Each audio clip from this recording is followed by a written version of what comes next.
Hey guys, this is Shailendra Pandey welcoming all of you to your wonderful platform physics वाला। कैसे हैं मेरे प्यारे बच्चों? Good evening everyone, good evening, good evening. कैसे हैं आप सभी लोग? सोहिनी, जूली, नियति, अमृत, कोमल, प्रिया, ऋषभ, वैष्णवी, प्रीता, लक्षिता, अमन, सभी प्यारे प्यारे बच्चों का बहुत बहुत स्वागत है। कैसे हैं आप सभी लोग?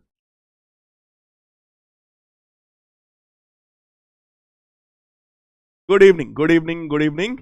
तो आज हम लोग फिर से स्टार्ट करने वाले हैं अपने चैप्टर में कुछ नए कंसेप्ट्स को, बहुत ही बेहतरीन तरीके से। बहुत ही प्यारे प्यारे कंसेप्ट्स आज और आने वाले हैं फिजिक्स में।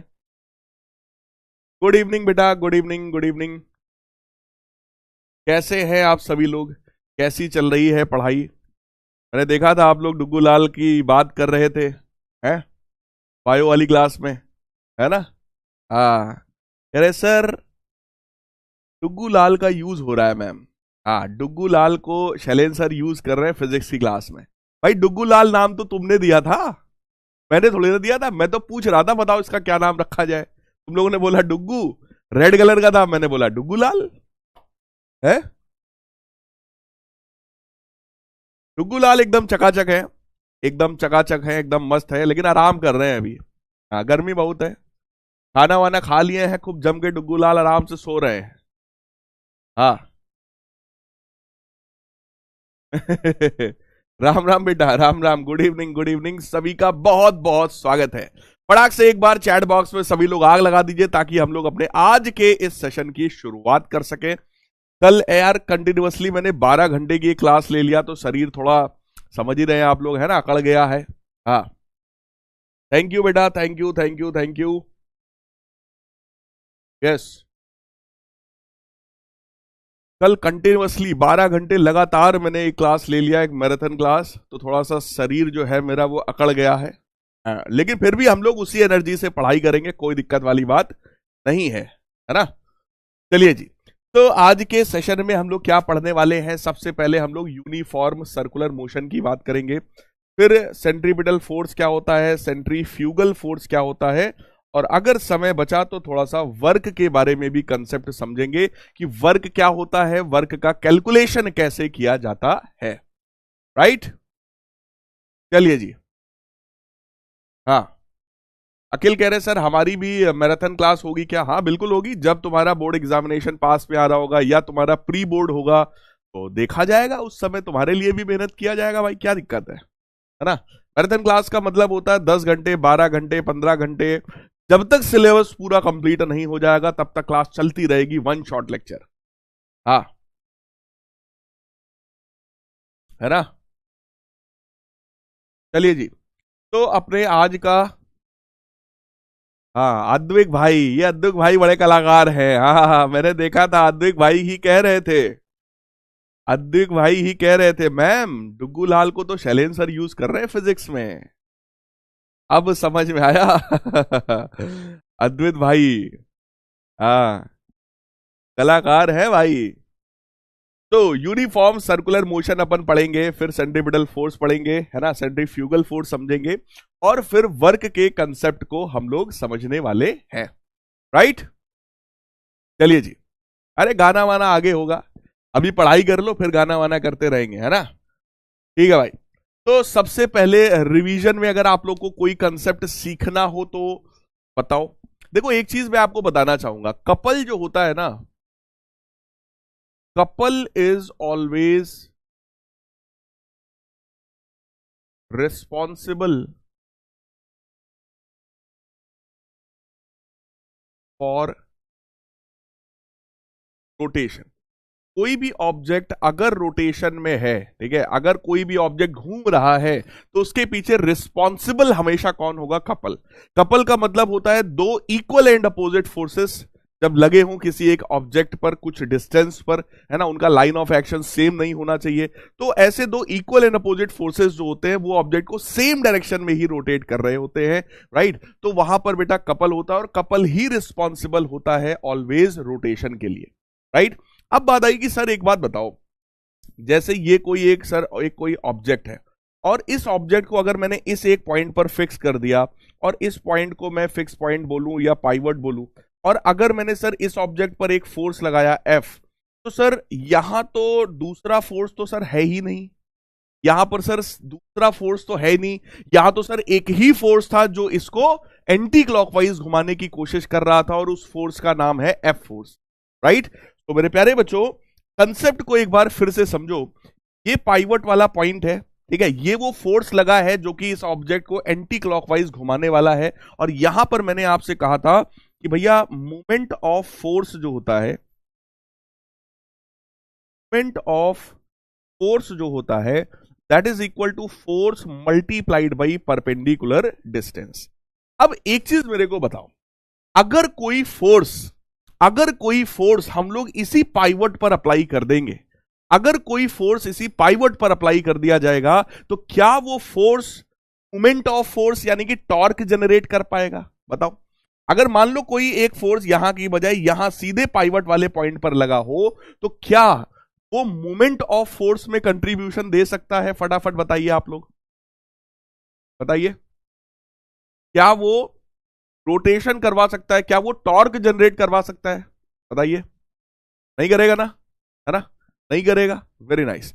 यानी कि अगर कोई फोर्स इस पाइवट पर लग भी जाए तो वो कोई भी फोर्स, मोमेंट ऑफ फोर्स या टॉर्क जनरेट नहीं कर सकता है। मैं यहां लिख रहा हूं, any force applied on pivot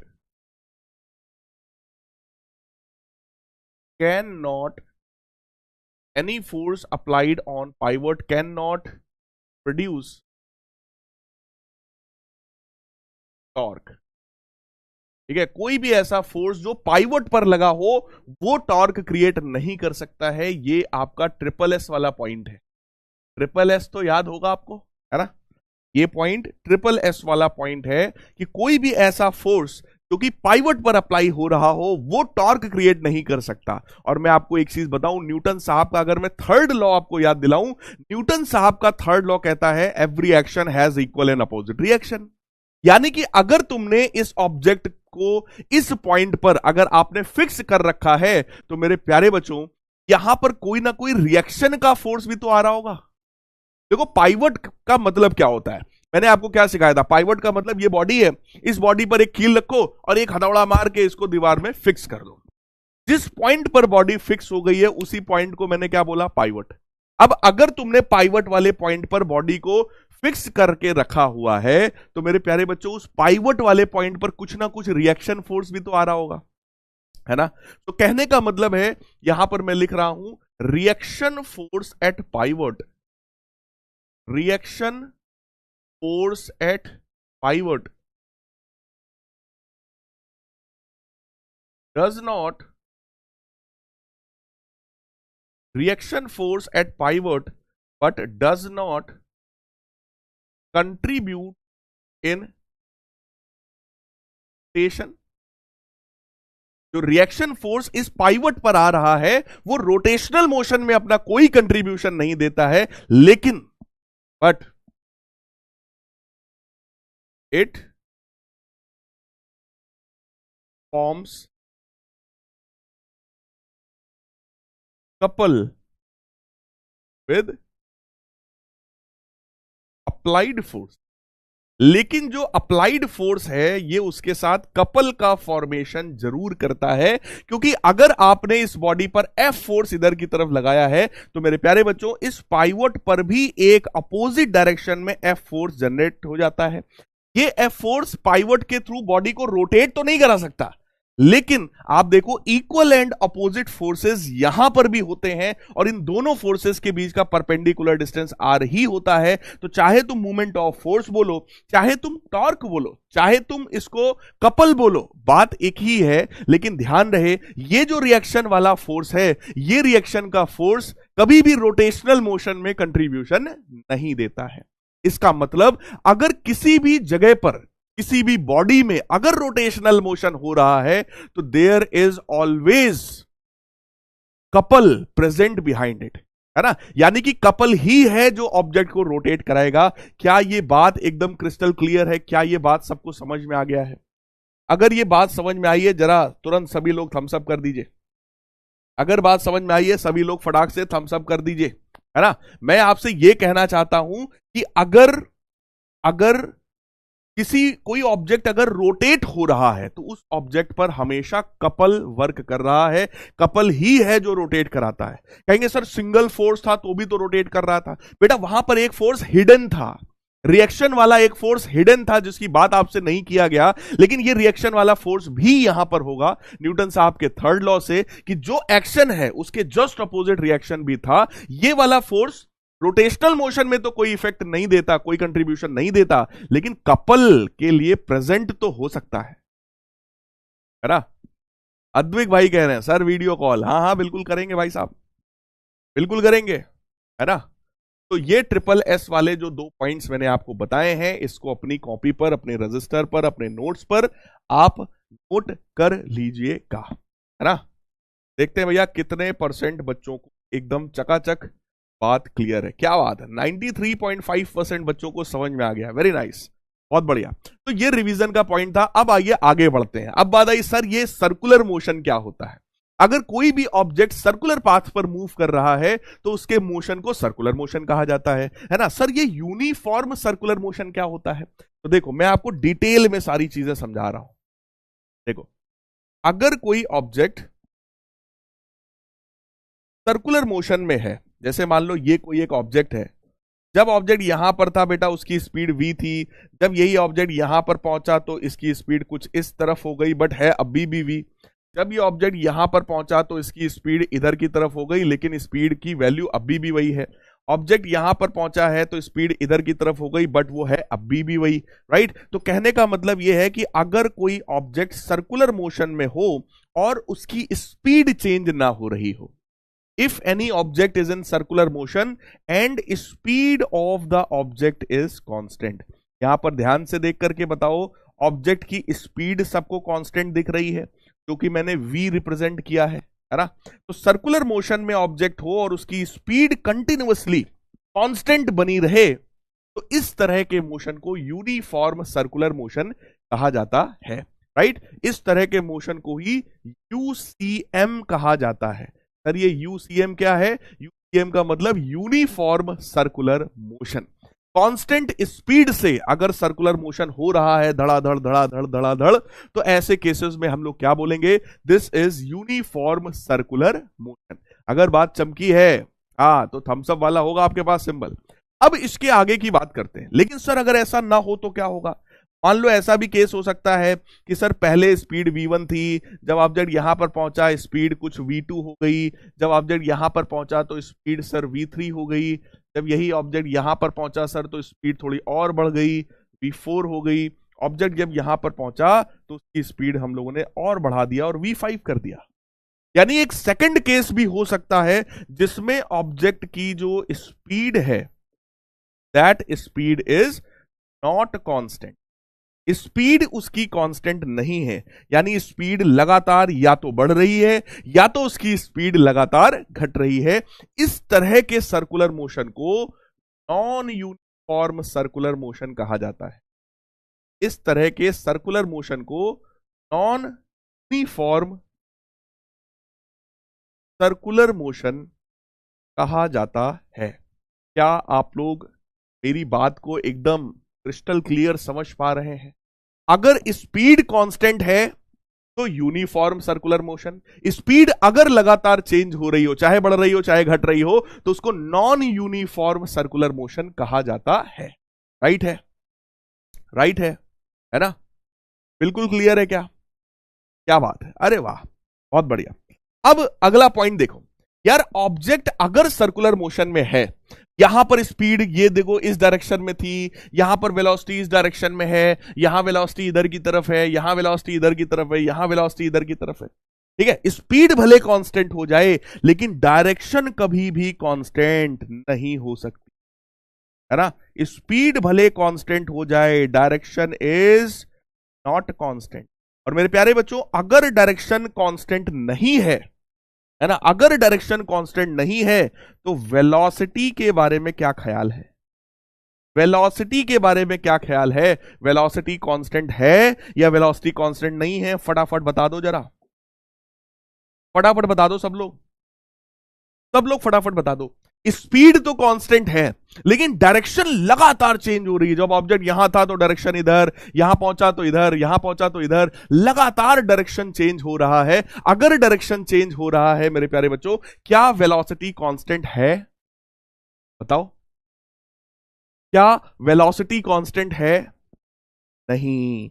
इसका मतलब वेलोसिटी भी कांस्टेंट नहीं है ना। लेकिन सर यहां पे देखें सर, तो बेटा डायरेक्शन तो यहां भी चेंज हो रहा है, डायरेक्शन तो कंटिन्यूअसली यहां भी चेंज हो रहा है, यानी कि यहां पर डायरेक्शन भी कांस्टेंट नहीं है, स्पीड भी कांस्टेंट नहीं है। तो यहां भी अपन क्या बोलेंगे कि वेलोसिटी इज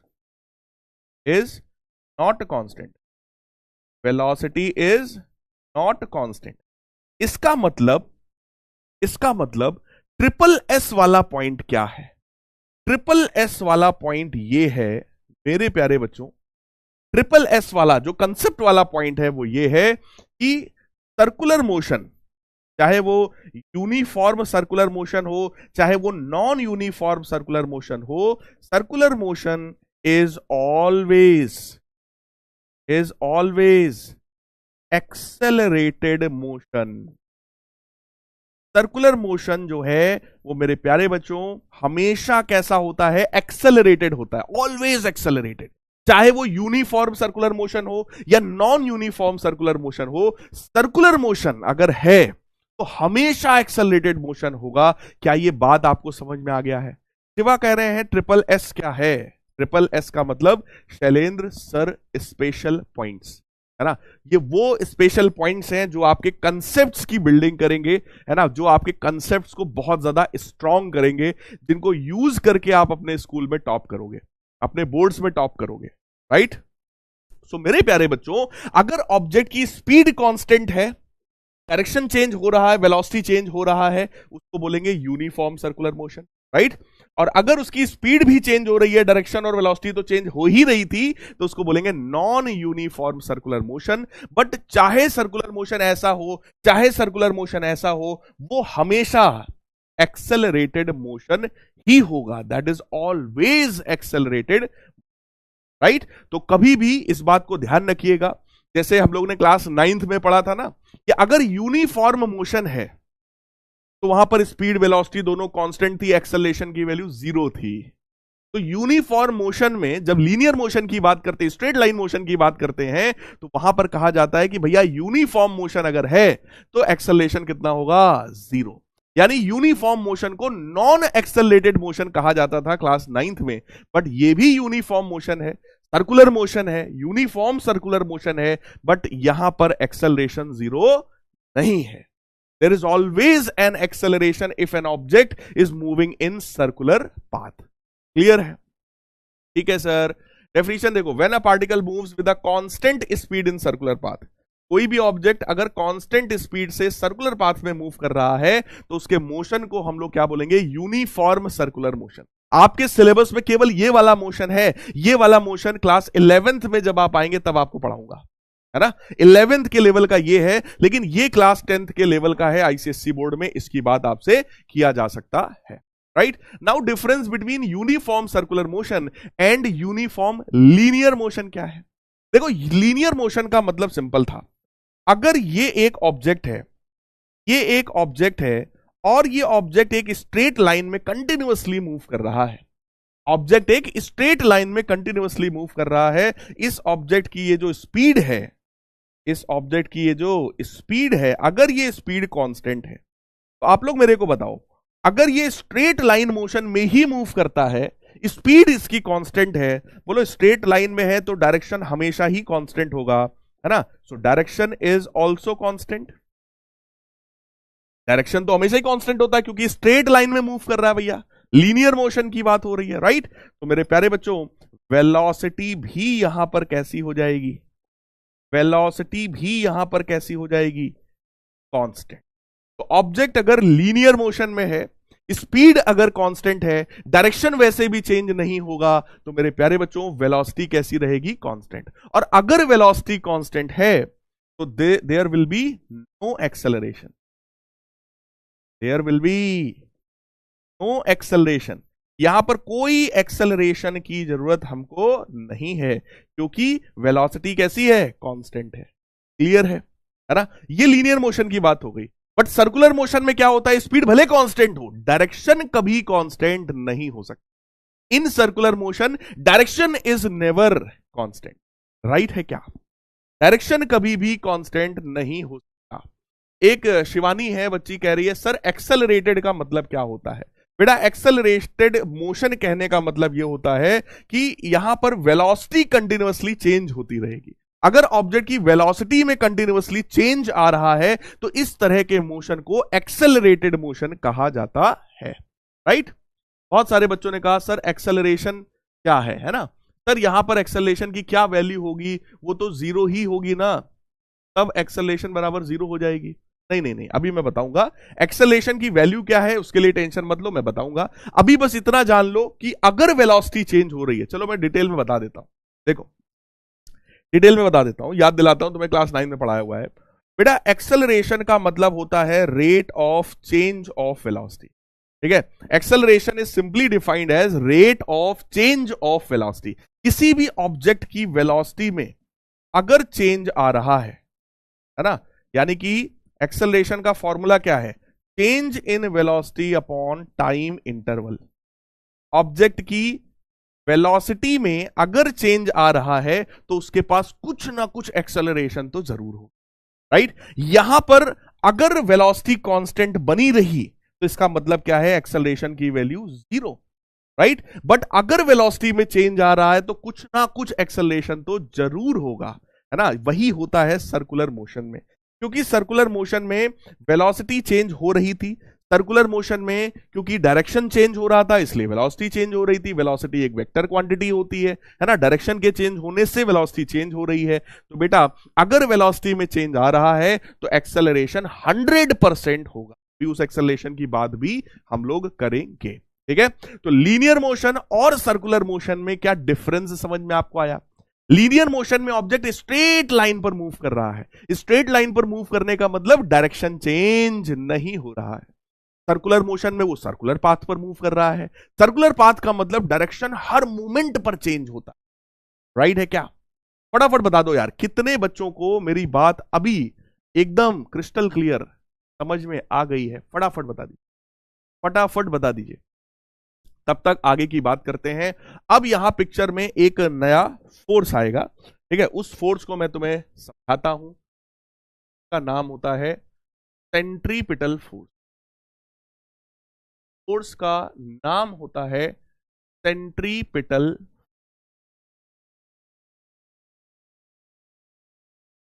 देखो कोई भी ऑब्जेक्ट अगर सर्कुलर मोशन में है, कोई भी ऑब्जेक्ट अगर सर्कुलर मोशन में, मान लो ऑब्जेक्ट यहां था, स्पीड इधर की तरफ थी, जब यही ऑब्जेक्ट यहां पर पहुंचेगा मेरे प्यारे बच्चों, की स्पीड इधर की तरफ हो जाएगी। यानी स्पीड का डायरेक्शन कंटिन्यूअसली चेंज होता ही रहेगा, इसमें कोई डाउट वाली बात नहीं है। ठीक है? लेकिन सर ये स्पीड के डायरेक्शन को कोई तो चेंज करा रहा होगा। अगर वेलोसिटी का डायरेक्शन चेंज हो रहा है, मैं यहां लिख रहा हूं, मैं यहां लिख रहा हूं direction of velocity is continuously changing, direction of velocity is continuously changing. यानी कि यहां पर वेलोसिटी का जो डायरेक्शन है, पहले इधर था, फिर इधर हुआ, फिर ऐसे होगा, फिर ऐसे होगा, फिर ऐसे होगा, ये जो डायरेक्शन है वेलोसिटी का, ये कंटिन्यूअसली चेंज हो रहा है। कोई तो चेंज करा रहा होगा। Direction of the velocity is continuously changing due to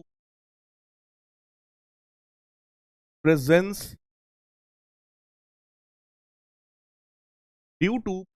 of a force towards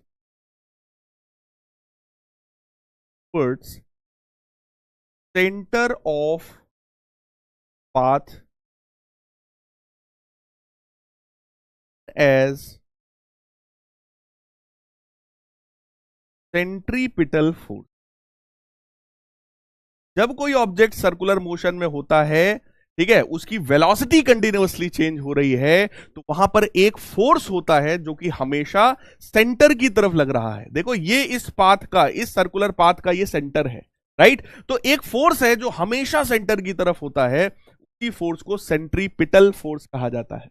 जब ऑब्जेक्ट यहां पर पहुंचा तो ये फोर्स इधर की तरफ हो जाएगा, इसको सेंट्रीपिटल फोर्स बोल रहे हैं। यही वाला ऑब्जेक्ट मेरे प्यारे बच्चों जब यहां पर पहुंच जाएगा, स्पीड इधर की तरफ रहेगी, तो भी उस समय भी जो सेंट्रीपिटल फोर्स होगा वो हमेशा सेंटर की ही तरफ होगा। Centripetal force is always towards the centre of the path. क्या ये बात समझ में आया? क्या ये बात समझ में आया? Centripetal force is always towards the centre of the path, है ना। तो ये ट्रिपल एस वाला पॉइंट है, मैं यहां पर लिख दे रहा हूं, क्या आपके कंसेप्ट को बिल्ड करेगा। क्या मैंने बोला? सेंट्रीपिटल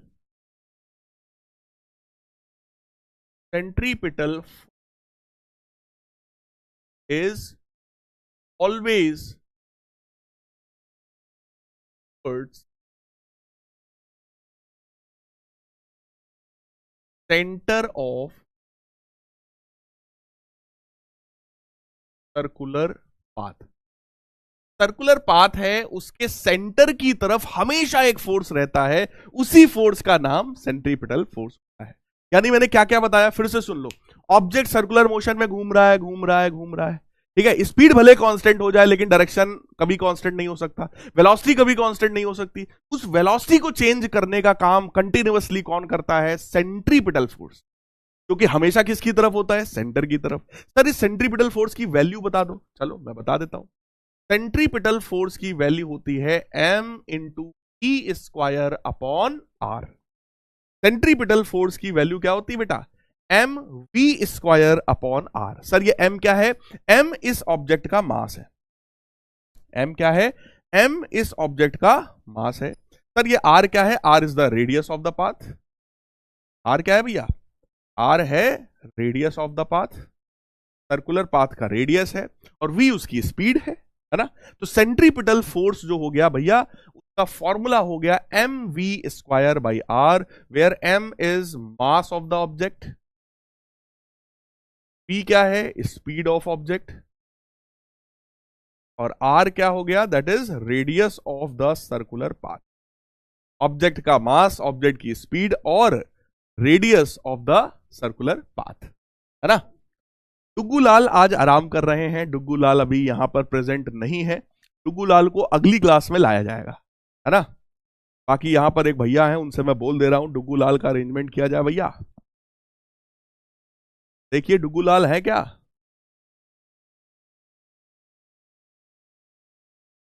तो मास m है, ठीक है, स्पीड v है, रेडियस r है। डुग्गू लाल यार लोग चोरी करके ले गए मेरा, है। डुग्गू लाल जल्दी आएंगे, परेशान ना होइए, अगली क्लास तक डुग्गू लाल को लेके आते हैं। लोग मेरे डुग्गू लाल को उठा ले गए, कह रहे हैं कि हम अपनी क्लास में यूज करेंगे। ऐसा कैसे है? हाँ अनन्या कह रहे सर डुग्गू को बुलाइए। डुग्गू बिल्कुल आएंगे, बिल्कुल आएंगे, अगली क्लास में आएंगे, है ना। तो मेरे प्यारे बच्चों मैंने क्या बताया? ऑब्जेक्ट सर्कुलर मोशन में है तो सेंटर की तरफ सेंट्रीपिटल फोर्स लगेगा। अब मैं तुमको एक की कंसेप्ट देता हूं, क्योंकि मैं class 11th 12th JEE NEET CUET इन सभी एग्जामिनेशंस के लिए पढ़ा रहा हूं पीडब्ल्यू में। तो मैं आपको एक चीज बताना चाहता हूं, अभी से लेकर क्लास 12th तक, चाहे जेई का एग्जाम हो, नीट का एग्जाम हो, सीयूईटी का एग्जाम हो, कोई भी एग्जामिनेशन हो, अगर क्वेश्चन में तुमसे कह रहा है कि ऑब्जेक्ट सर्कुलर पाथ पर मूव कर रहा है, तुम्हारे दिमाग में तुरंत एक चीज आनी चाहिए जिसका नाम क्या है? सेंट्रीपिटल। ऑब्जेक्ट सर्कुलर मोशन में है तो उसके ऊपर क्या लगेगा? Centripetal force. क्या ये बात समझ में आ रहा है? क्या ये बात समझ में आ रहा है? डाउट चेक कर लेते हैं, क्या ये बात समझ में आ रहा है ना। सर सेंट्रीपिटल फोर्स क्या रियल फोर्स होता है? हाँ, that is always towards the center of the path and it is a real force, right? Sir, what is Fe? Fe नहीं लिखा हुआ है, Fc लिखा हुआ है। C का मतलब centripetal, towards the center of the path, है ना, वो हो गया Fc। प्रांजल कह रहे हैं नहीं समझ में आया। क्या नहीं समझ में आया प्रांजल साहब? मैंने बस ये बताया कि ऑब्जेक्ट सर्कुलर मोशन में अगर घूम रहा है तो सेंटर की तरफ जो फोर्स है वही सेंट्रीपिटल है, सीधी बात है ना? हाँ सही है, सही है। एक कह रहे हैं सर सेंट्रीपिटल वर्चुअल होता है क्या? नहीं बेटा, वर्चुअल नहीं है, इट इज रियल। ठीक है, चलो फिलहाल सेंट्रीपिटल फोर्स है, क्योंकि ये एक फोर्स है इसलिए ये कैसी क्वांटिटी है? वेक्टर क्वांटिटी है।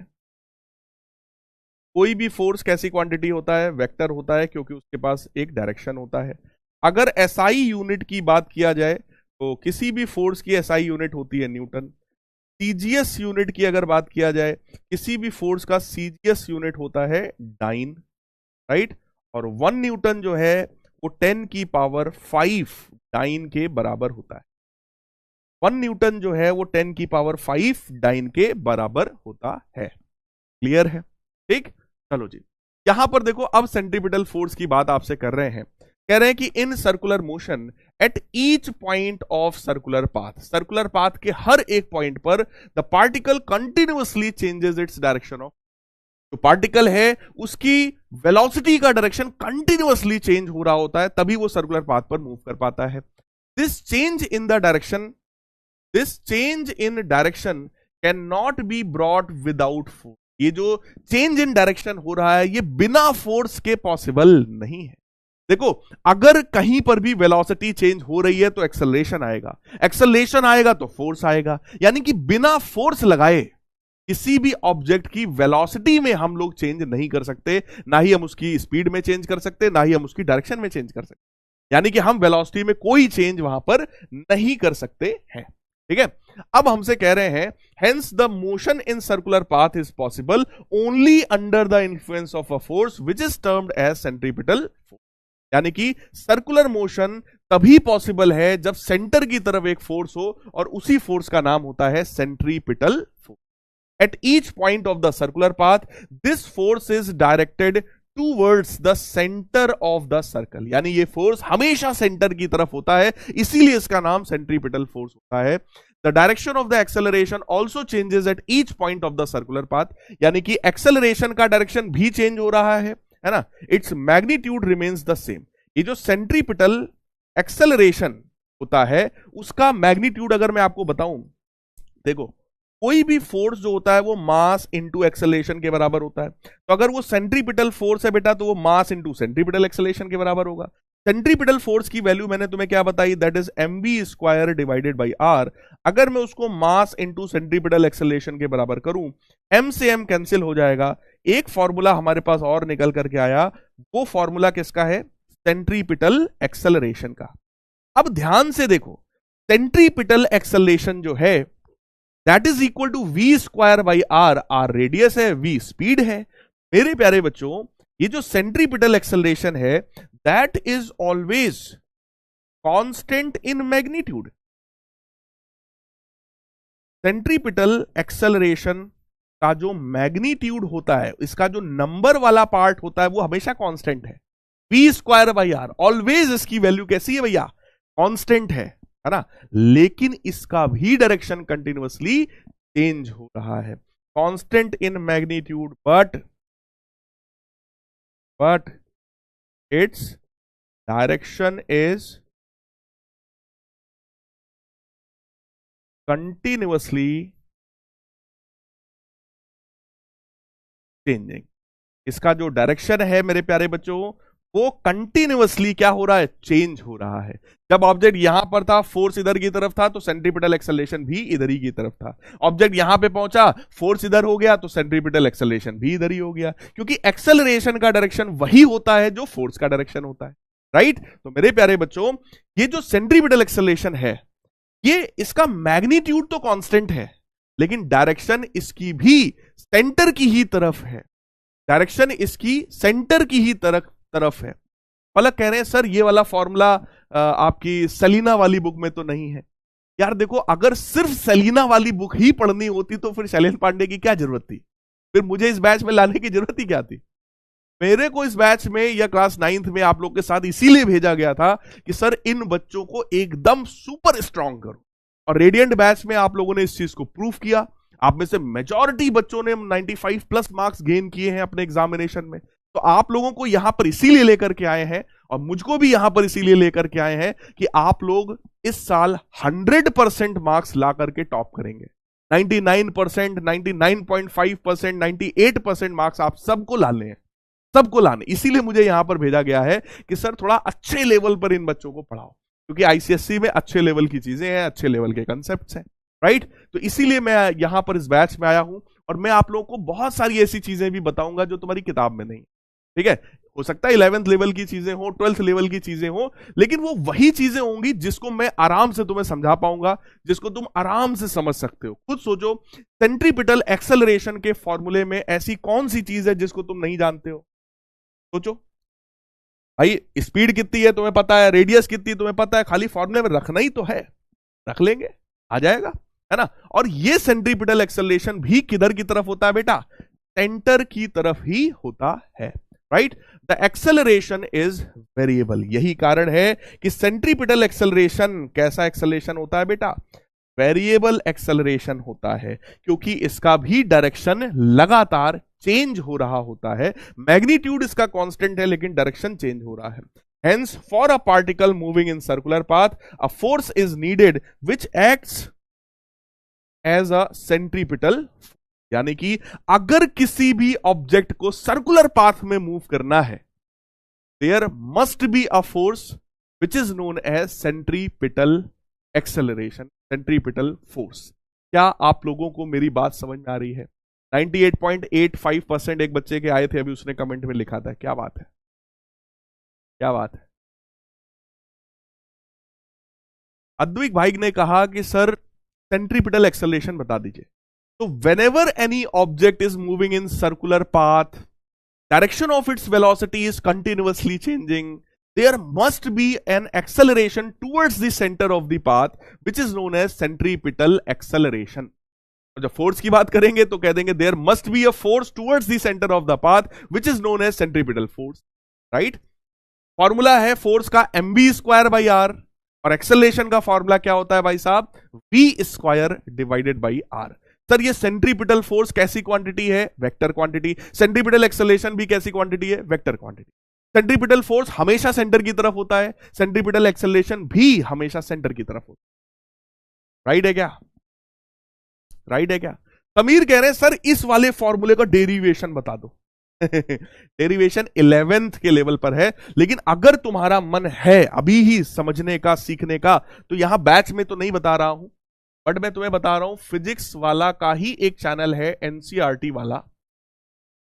इस चैनल को ओपन कर लेना यूट्यूब पर, है ना, और इस चैनल पर जाना पेस सीरीज में, इस चैनल पर जाना पेस सीरीज में, और पेस सीरीज में एक चैप्टर है motion in plane, motion in plane. इस चैप्टर में जब जाओगे तो वहां पर सर्कुलर मोशन काफी डिटेल में देखने को मिलेगा। तुम्हारे सिलेबस में भी काफी चीजें हैं लेकिन सब कुछ नहीं है, वहां पे तुम्हें सब कुछ देखने को मिलेगा। अगर तुम्हारा मन है तो पढ़ सकते हो, है ना, लेकिन अभी जरूरत नहीं है, अभी यहां पर रिक्वायर्ड बिल्कुल नहीं है। देखो आपको हायर लेवल की वही चीजें बताएंगे जो तुम्हारे लिए अभी समझना आसान है। अगर मैं अभी उसके डेरिवेशन में घुस जाऊंगा, मुझे पता है इस क्लास के लगभग 70 से 80% बच्चों को चीजें समझ में फिर नहीं आएंगी, तो फिर ऐसा कोई काम नहीं करेंगे जो तुम्हें समझ में ही ना आए, तुम्हारे लेवल से बहुत ऊपर हो, जाने दो, उसकी बात नहीं करेंगे। अभी सिर्फ वो बात करेंगे बैच में जो आप सबको समझ में आएगा, आप सबके लेवल पर है और आप सबके कंसेप्ट्स को स्ट्रांग बनाएगा, राइट, है ना। चलिए जी, बहुत बढ़िया, बहुत बढ़िया। हाँ चलो अब आगे की बात करते हैं। सेंट्रीपिटल फोर्स सबको एकदम मस्त तरीके से समझ में आ गया है। अब एक फोर्स और होता है जिसका नाम है सेंट्रीफ्यूगल फोर्स।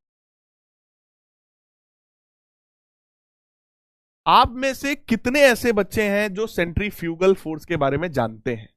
बताओ, कितने ऐसे बच्चे हैं जो सेंट्रीफ्यूगल फोर्स के बारे में जानते हैं? सेंट्रीफ्यूगल फोर्स के बारे में आप में से कितने ऐसे बच्चे हैं वो जानते हैं, जिन्हें पता है कि क्या होता है सेंट्रीफ्यूगल?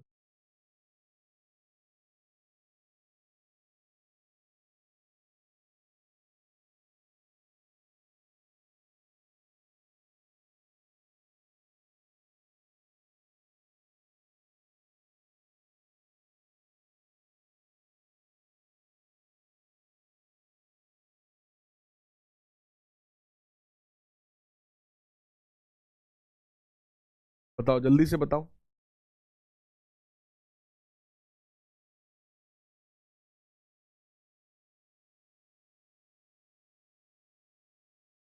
जरा गैस करो मैं ये क्या बना रहा हूं। गैस करो मैं ये क्या बना रहा हूं।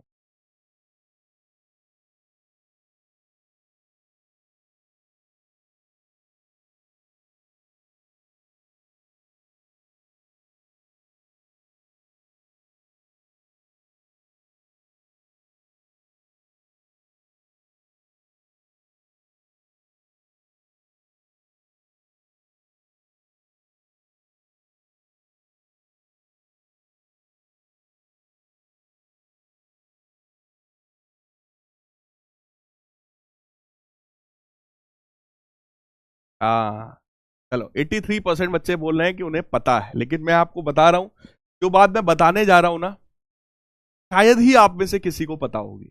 राइट, चलो देखो, ये एक सर्कुलर पाथ है, ठीक है, जिस सर्कुलर पाथ का ये सेंटर है, और ये वो बड़ा वाला झूला है जो सर्कुलर होता है ना, ऐसे ऐसे चलाते हैं, आप सब लोग इसका नाम लिख रहे हैं, मैरी गो राउंड बोलते हैं या जाइंट व्हील बोलते हैं, जो भी बोलते हो, बट आप सब मेरी भावनाओं को समझ गए हैं कि ये बड़ा वाला झूला है, ऐसे ऐसे जिसमें आते हैं, ठीक है।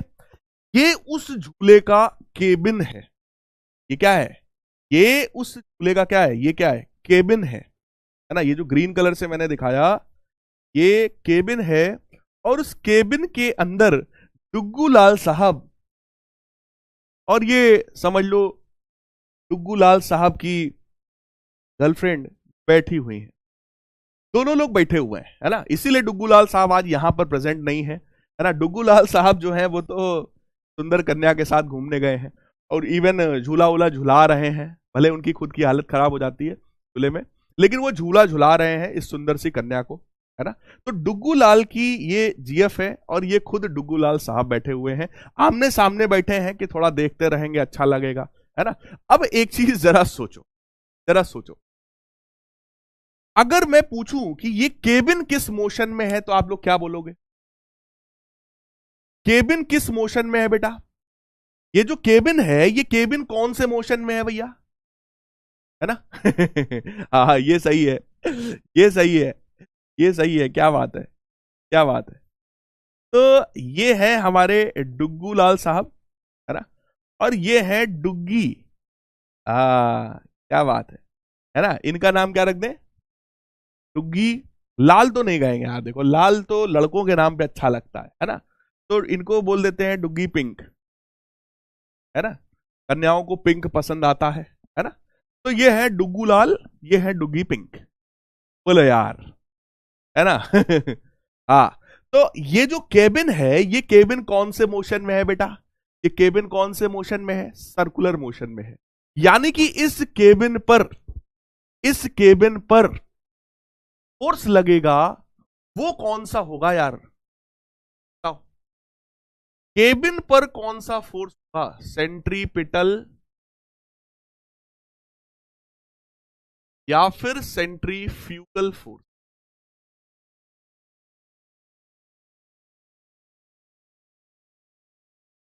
बताओ,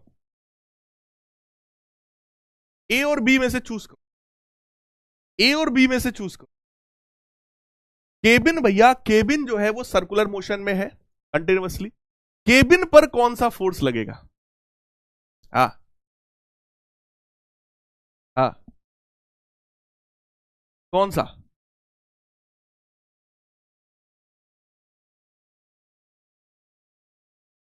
एक कन्या कह रही नहीं सर, पिंक नहीं सर, पिंक पसंद नहीं आता मेरे को, ब्लैक पसंद आता है ना। तो क्या मैं इसको डुग्गू डुग्गी काली लिख दूं? या डुग्गी हरी लिख दूं? है, बताओ। ये जो केबिन है, ये केबिन सर्कुलर मोशन में है। कोई भी ऑब्जेक्ट अगर सर्कुलर मोशन में है तो उसके ऊपर हमेशा एक फोर्स लगेगा towards the centre of the path. That force is as centripetal force.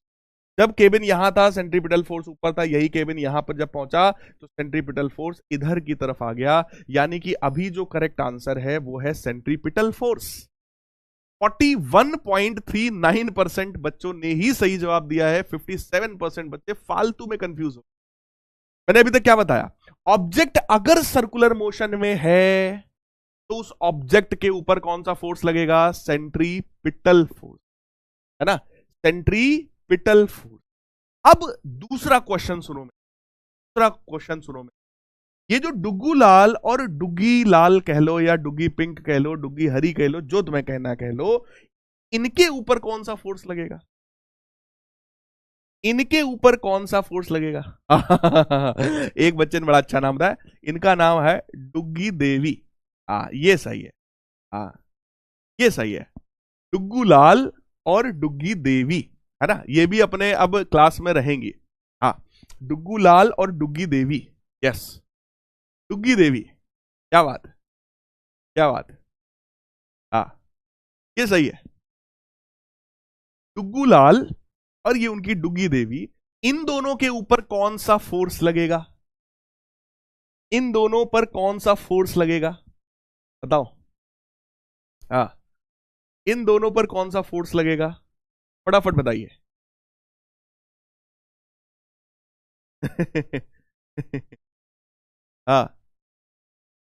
इन पर लगेगा सेंट्रीफ्यूगल, राइट। 78.8% बच्चों ने अच्छा तुक्का मारा है, इसलिए इतने दिमागी तो ये लोग हाई हैं कि जब सेंट्रीपिटल हो गया है तो दूसरा तो फ्यूगल ही होगा, है ना। तो इतने लोगों ने बात सही कही है।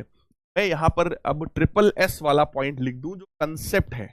कंसेप्ट वाला पॉइंट भैया ये है कि cabin is in circular motion,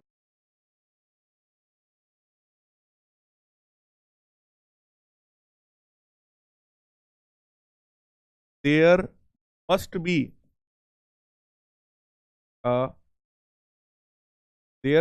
be a centripetal force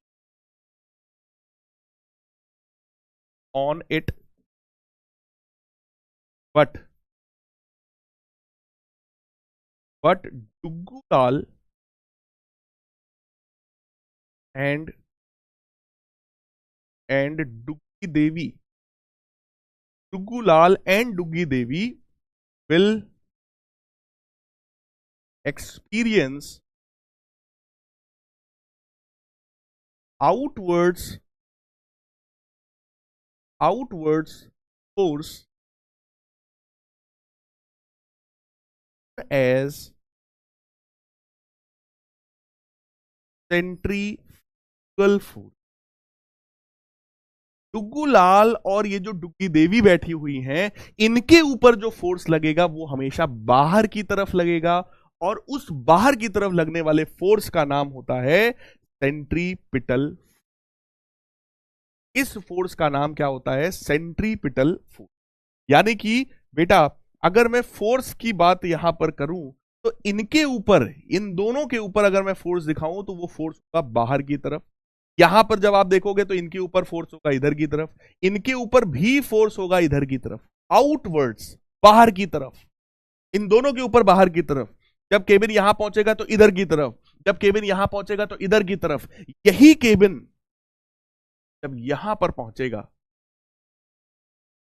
यही केबिन जब यहां पर पहुंचेगा, ये जो लाल साहब और डुग्गी देवी ये जो बैठे हैं,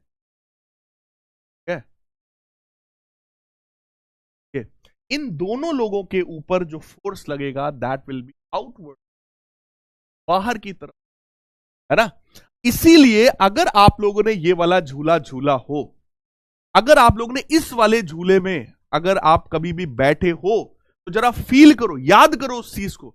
जब तुम यहां पर बैठे होते हो, आपके ऊपर नीचे की तरफ फोर्स लगता है, और नीचे की तरफ से तुम्हें सपोर्ट देने वाला कौन होता है, जिस चेयर पे तुम बैठे हो। भाई जिस केबिन में किसी चेयर पे बैठते हो ना, वो जो चेयर है वो चेयर तुम्हें सपोर्ट दे रही है। तो जब तुम नीचे होते हो यहां पर, जब ये झूला ऐसे झूल के नीचे आता है, तुम्हें कोई दिक्कत नहीं होती है, यहां तुम आराम से बैठे होते हो, कोई टेंशन नहीं। यहां पर भी जरा सोचो, ये जो डुग्गी देवी बैठी है इनको कोई प्रॉब्लम नहीं है, क्योंकि फोर्स इधर की तरफ लग रहा है और पीछे की तरफ यहां पर केबिन का सपोर्ट है, कोई दिक्कत नहीं है।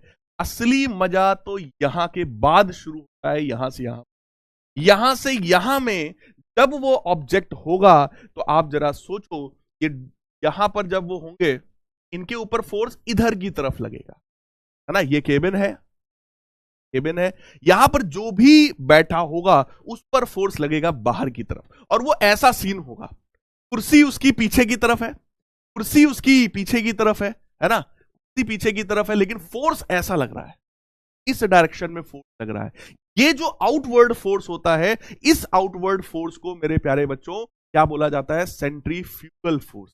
प्रिंस कह रहे हैं सर ऐसा लगता है कि बाहर निकल जाएंगे। क्यों ऐसा लग रहा है? क्योंकि तुम्हारे पे फोर्स बाहर की तरफ लग रहा है, और उस फोर्स का नाम है सेंट्रीफ्यूगल फोर्स।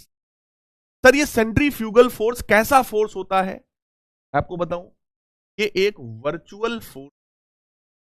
कैसा फोर्स है? Virtual force. Virtual force physics की भाषा में स्यूडो ही कहा जाता है। वर्चुअल फोर्स को फिजिक्स की भाषा में स्यूडो फोर्स भी कहा जाता है। स्यूडो को जब डिक्शनरी में देखा जाए, हिंदी वाली डिक्शनरी में, तो स्यूडो का मतलब होता है भूत बल। स्यूडो फोर्स का मतलब भूत बल। भूत बल का मतलब ये ऐसा फोर्स है जो फील तो हो रहा है, लेकिन किसने लगाया नहीं पता, कहां से आया नहीं पता, बस फील हो रहा है। भूत भी ऐसा ही होता है ना भाई, देखा है किसी ने भूत? हाँ, तो भैया भूत भी ऐसा ही होता है कि फील हो रहा है, डर लग रहा है, लेकिन कहां से आया नहीं पता, ओरिजिन क्या है आई डोंट नो, कुछ नहीं पता, डर लग रहा है बस। वही काम यहां पर होता है। जब कोई केबिन सर्कुलर मोशन में है तो उस चूल्हे पर, उस केबिन पर फोर्स सेंट्रीपिटल है, लेकिन केबिन के अंदर बैठा हुआ कोई भी पर्सन अगर होगा, या केबिन के अंदर कोई भी सामान अगर तुम रख दोगे, तो उस सामान पर, उस ऑब्जेक्ट पर, उस पर्सन पर जो फोर्स लगेगा वो आउटवर्ड डायरेक्शन में होगा, और उस फोर्स को हम लोग सेंट्रीफ्यूगल फोर्स कहते हैं। तो हम लोग क्या बोलते हैं? सेंट्रीफ्यूगल फोर्स, है ना। Centrifugal force, outward force, centrifugal force. Clear है? कुछ इसी तरीके का सर फोर्स फील होता है सर लिफ्ट में। अगर ये लिफ्ट है, जरा इमेजिन करो, कोई भी लिफ्ट जब नीचे जा रही होती है, कोई भी लिफ्ट जब किसी एक्सेलरेशन से नीचे जा रही होती है, एक्सेलरेशन मान लो मैं ए नॉट बोल रहा हूं, लिफ्ट नीचे की तरफ जब किसी एक्सेलरेशन से जा रही होती है, तो लिफ्ट के अंदर जो भी पर्सन है यहां पर, ठीक है, लिफ्ट के अंदर जो भी पर्सन है, इस पर्सन के ऊपर एक अपोजिट डायरेक्शन में, अपवर्ड डायरेक्शन में फोर्स लगता है। अगर पर्सन का मास m है तो यहां पर एक फोर्स ऊपर की तरफ लग जाता है जिसका वैल्यू होता है ma0, और पर्सन का जो वेट है यार वो तो mg सबको पता ही होगा, वेट ऑफ द पर्सन सबको पता है ना, mg होता है, ठीक है। तो पर्सन का वेट नीचे की तरफ हमेशा लगता है, यहां भी लगेगा, लेकिन जब ये लिफ्ट नीचे की तरफ जा रही होती है तो इस पर्सन के ऊपर एक अपवर्ड डायरेक्शन में फोर्स आता है। ये वाला फोर्स भी स्यूडो फोर्स है, ये वाला फोर्स भी स्यूडो फोर्स है, ये भी वर्चुअल फोर्स है, ये भी फॉल्स फोर्स है, सच वाला नहीं है, ये भी वर्चुअल फोर्स है, ठीक है। फील होता है ना, जब लिफ्ट नीचे जाती है तो कुछ लगता है ना ऊपर जा रहा है, एक अजीब सा फील होता है, वो कोई फोर्स नहीं लगा रहा हमारे ऊपर, बट हमें लग रहा है, हमें फील हो रहा है। तो इस तरह के जो फोर्सेस होते हैं वो स्यूडो फोर्स कहलाते हैं प्यारे बच्चों। लिफ्ट में भी ये चीज फील होता है। यही लिफ्ट जब ऊपर की तरफ जा रहा होता है तो इस पर्सन पर यही वाला फोर्स नीचे की तरफ लग रहा है, इसका मतलब स्यूडो फोर्स हमेशा ओरिजिनल वाला फोर्स है उसके अपोजिट डायरेक्शन में लगता है। तो फोर्स हमेशा अपोजिट डायरेक्शन में लगता है। क्या मेरे प्यारे लाल बाल गोपाल आप लोगों को बात समझ में आई? क्या आप लोगों को बात समझ में आई? बोलो। Pseudo force always acts in opposite direction. Lift नीचे जा रहा है तो स्यूडो फोर्स ऊपर लग रहा है, ठीक है। सेंट्रीपिटल फोर्स सेंटर की तरफ लग रहा है तो सेंट्रीफ्यूगल आउटवर्ड्स लग रहा है, राइट। इस तरह का ये फोर्स होता है। कुछ इसी तरह की फीलिंग आपको और आती होगी जब आप किसी कार में बैठते हो। मान लो ये कार है या बस है, इधर की तरफ जा रही है किसी एक्सेलरेशन से, बस आगे की तरफ जाती है ना, तो बंदा बस में खड़ा है, बैठा है, उस बंदे के ऊपर एक फोर्स लगता है पीछे की तरफ, इस फोर्स की वैल्यू है ma0। एम क्या है? पर्सन का मास। लेकिन ए नॉट कौन सा एक्सेलरेशन है? बस का एक्सेलरेशन है, बस का एक्सेलरेशन है। मेरे प्यारे बच्चों, बस अगर ए नॉट एक्सेलरेशन से आगे की तरफ जा रही है तो बस के अंदर जितने लोग बैठे हैं, जितना सामान रखा है, बस के ऊपर जितना सामान रखा है, सारे सामान पर, सारे लोगों पर एक पीछे की तरफ फोर्स लगता है। वो फोर्स है एम ए नॉट के बराबर, एम ए नॉट के बराबर। यही कारण है कि जिस टैंकर में पेट्रोल भर के ले जाते हैं, दूध भर के ले जाते हैं, पानी भर के ले जाते हैं, मैं आपको बताऊं उस टैंकर का सीन कुछ ऐसा होता है, उस टैंकर का सीन कुछ ऐसा होता है, ऐसा। अगर पानी भर के तुम टैंकर में ले जा रहे हो, है ना, तुमने इधर की तरफ टैंकर को तुम आगे की तरफ बढ़ा रहे हो, तो इस जितना भी पानी भरा है उन सब के ऊपर पीछे की डायरेक्शन में फोर्स लगेगा। और अगर टैंकर आधा भरा था, टैंकर अगर आधा भरा था, मतलब टैंकर में अगर थोड़ा स्पेस खाली था, तो सारा लिक्विड इस तरह से मूव कर जाएगा। मेरे प्यारे बच्चों, क्या ये बात समझ में आ रही है? क्या ये बात समझ में आ रही है? देखो, ये थोड़ा सा ऊपर लेवल की बातें मैं आपको बता रहा हूं, ठीक है, बट सेंट्रीफ्यूगल फोर्स को आपको अच्छे से समझना ही पड़ेगा क्योंकि आपके सिलेबस में है। मैं आपको इस बात का फील दिलाना चाहता हूं कि ये इस तरह के फोर्सेस हमारी डेली लाइफ में कहां कहां पर आते हैं।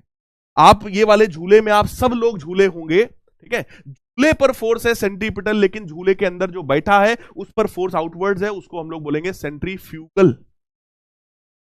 राइट है? क्लियर है?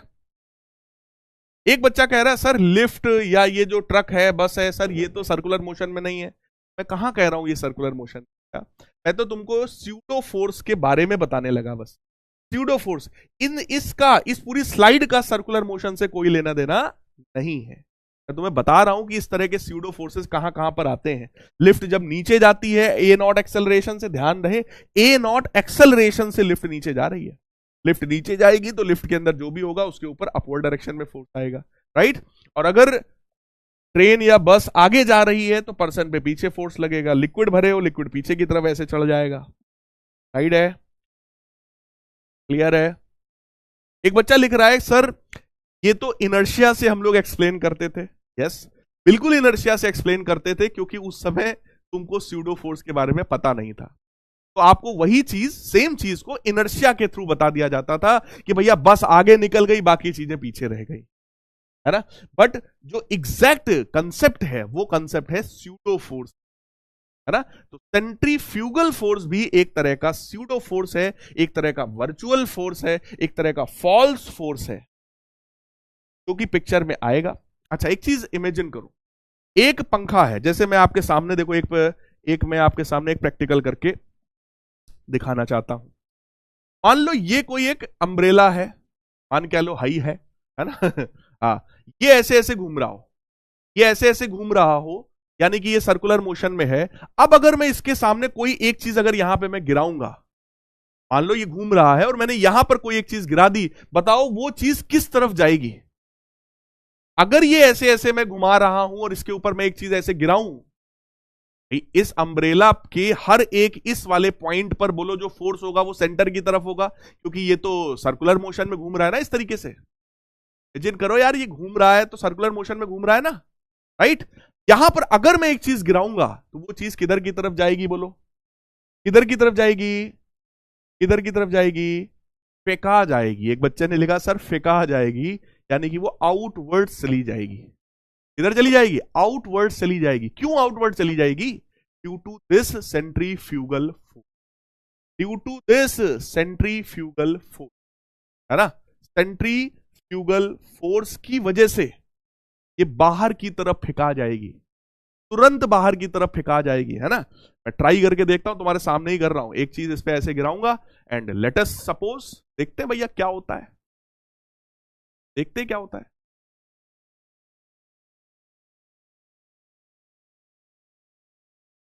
देखो किधर गिरा, एक मिनट देखो, मैं किसी को बुलाता हूं अगर कोई हो। गुलशन है क्या?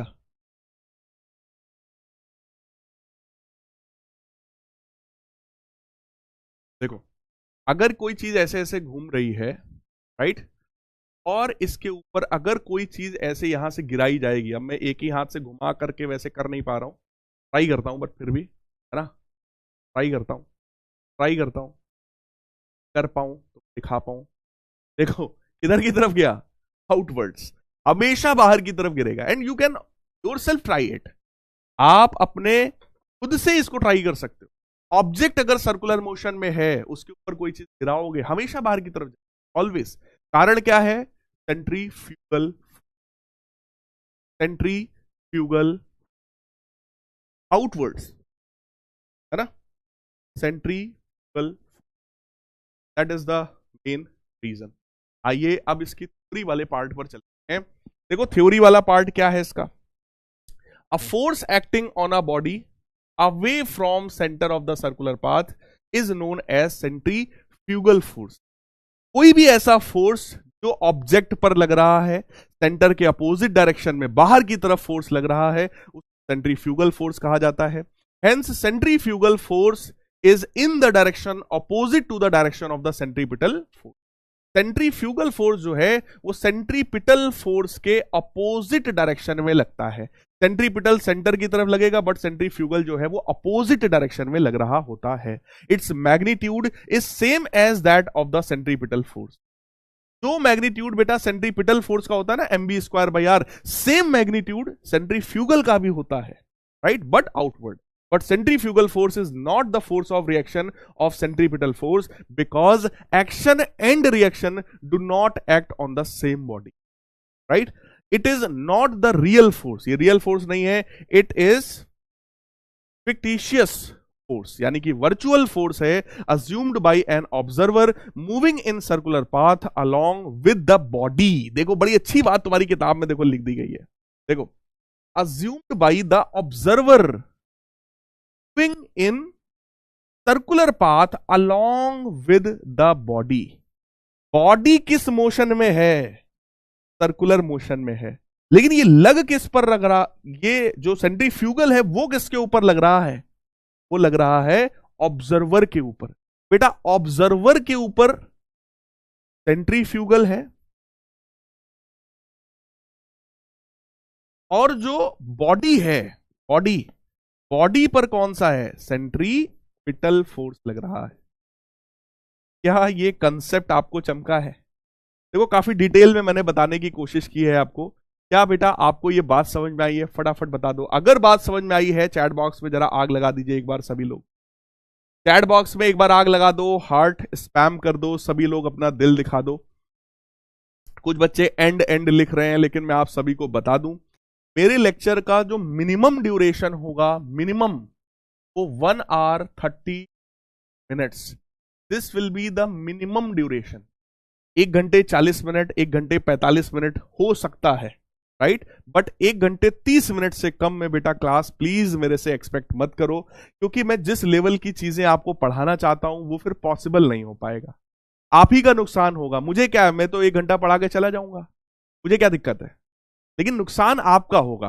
आप सबने ये बैच को परचेज किया है, आपने पैसा खर्चा किया है, अपने पेरेंट्स की बहुत हार्ड अर्न जो कमाई होती है उसको आपने खर्चा किया है, राइट। तो मैं चाहता हूं कि मैं उसको पूरी तरीके से आपको वो सारा कंटेंट दूं, है ना, ताकि आपको फील आए यार, आपको मजा आना चाहिए, आपको एंजॉयमेंट फील होना चाहिए इस सब्जेक्ट में, राइट। चलो जी, बहुत बढ़िया है, इतने सारे बच्चों को सारी बात जो है वो समझ में आ गई है। आप सभी के सामने एक बहुत ही बेहतरीन, बहुत ही प्यारा, आसान सा एक क्वेश्चन है। 45 सेकेंड्स का टाइम मैं आप सभी को देना चाहता हूं। इस क्वेश्चन में हमसे कहा जा रहा है which of the following quantity remains constant in uniform circular motion. Uniform circular motion में ऐसी कौन सा पॉइंट है जो कि कांस्टेंट है, चेक करो, बताओ।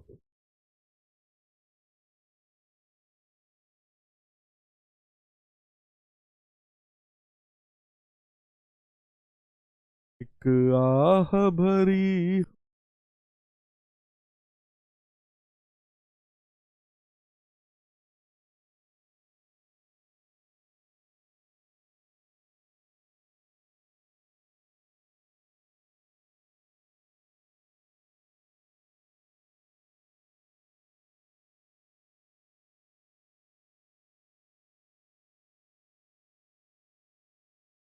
एकदम आसान सा क्वेश्चन है,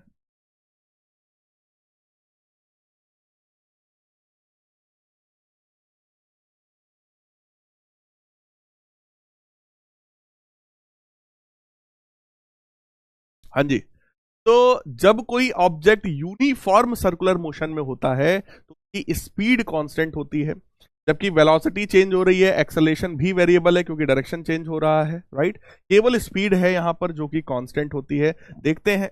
ओ हो भैया, इतने सारे बच्चों ने क्यों गलत कर दिया यार, इसमें ऐसी कौन सी बात थी।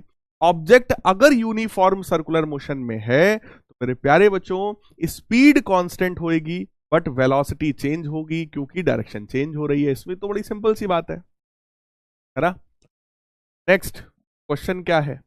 अगला क्वेश्चन है centrifugal force is real force, force of reaction of centripetal force, it is a fictitious force, या directed towards the centre of the circular path.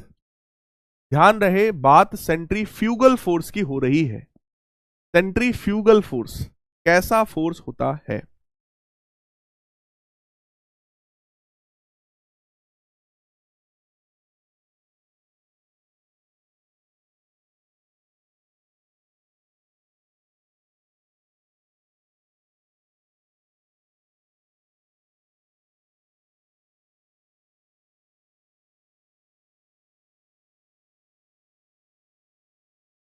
एक बच्चे ने बड़ी अच्छी बात कही कि सर जो मिक्सर होता है, मिक्सर में भी क्या सेंट्रीफ्यूगल फोर्स होता है? यस। कभी आपने अपने घर में मट्ठा बनते हुए देखा हो, छाछ जिसको बोलते हैं ना, छाछ मट्ठा, तो के लिए भी एक इस तरीके से घुमाने वाला होता है, स्टेरर जिसको बोलते हैं, है ना। एक मिक्सर टाइप का एक डिवाइस भी आता है, राइट। तो उसमें भी सेंट्रीफ्यूगल फोर्स का ही काम होता है। जब आप लैब वैब में कभी जाएंगे तो उस डिवाइस का नाम होता है सेंट्रीफ्यूज। सेंट्रीफ्यूज, सेंट्रीफ्यूज करना है। सेंट्रीफ्यूज करने का मतलब उसको बहुत तेजी से ऐसे ऐसे घुमाना है। जब ऐसे ऐसे आप घुमाते हो तो क्रीम अलग हो जाता है और जो मट्ठा है वो बीच में रह जाता है, छाछ बोलते हैं हम लोग। फिलहाल सेंट्रीफ्यूगल फोर्स जो है वो एक वर्चुअल फोर्स होता है, that is a virtual force. ठीक है, 78% बच्चों ने सही किया है। फरहान, अथर्व, अद्विक, शैलेन सर फैन, अरे क्या बात है। हमजा, तनुश्री, वेदांत, जयंत, हाँ ये फैन साहब से मिलने जरा। फैन साहब देखिए आपके पास क्या कॉल आ रहा है क्या? हाँ,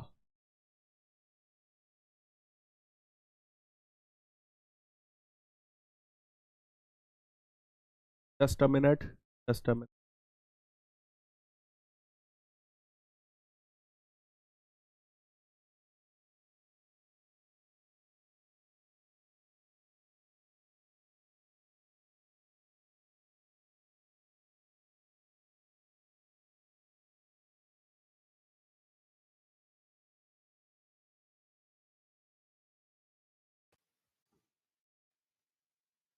हाँ अद्विक साहब,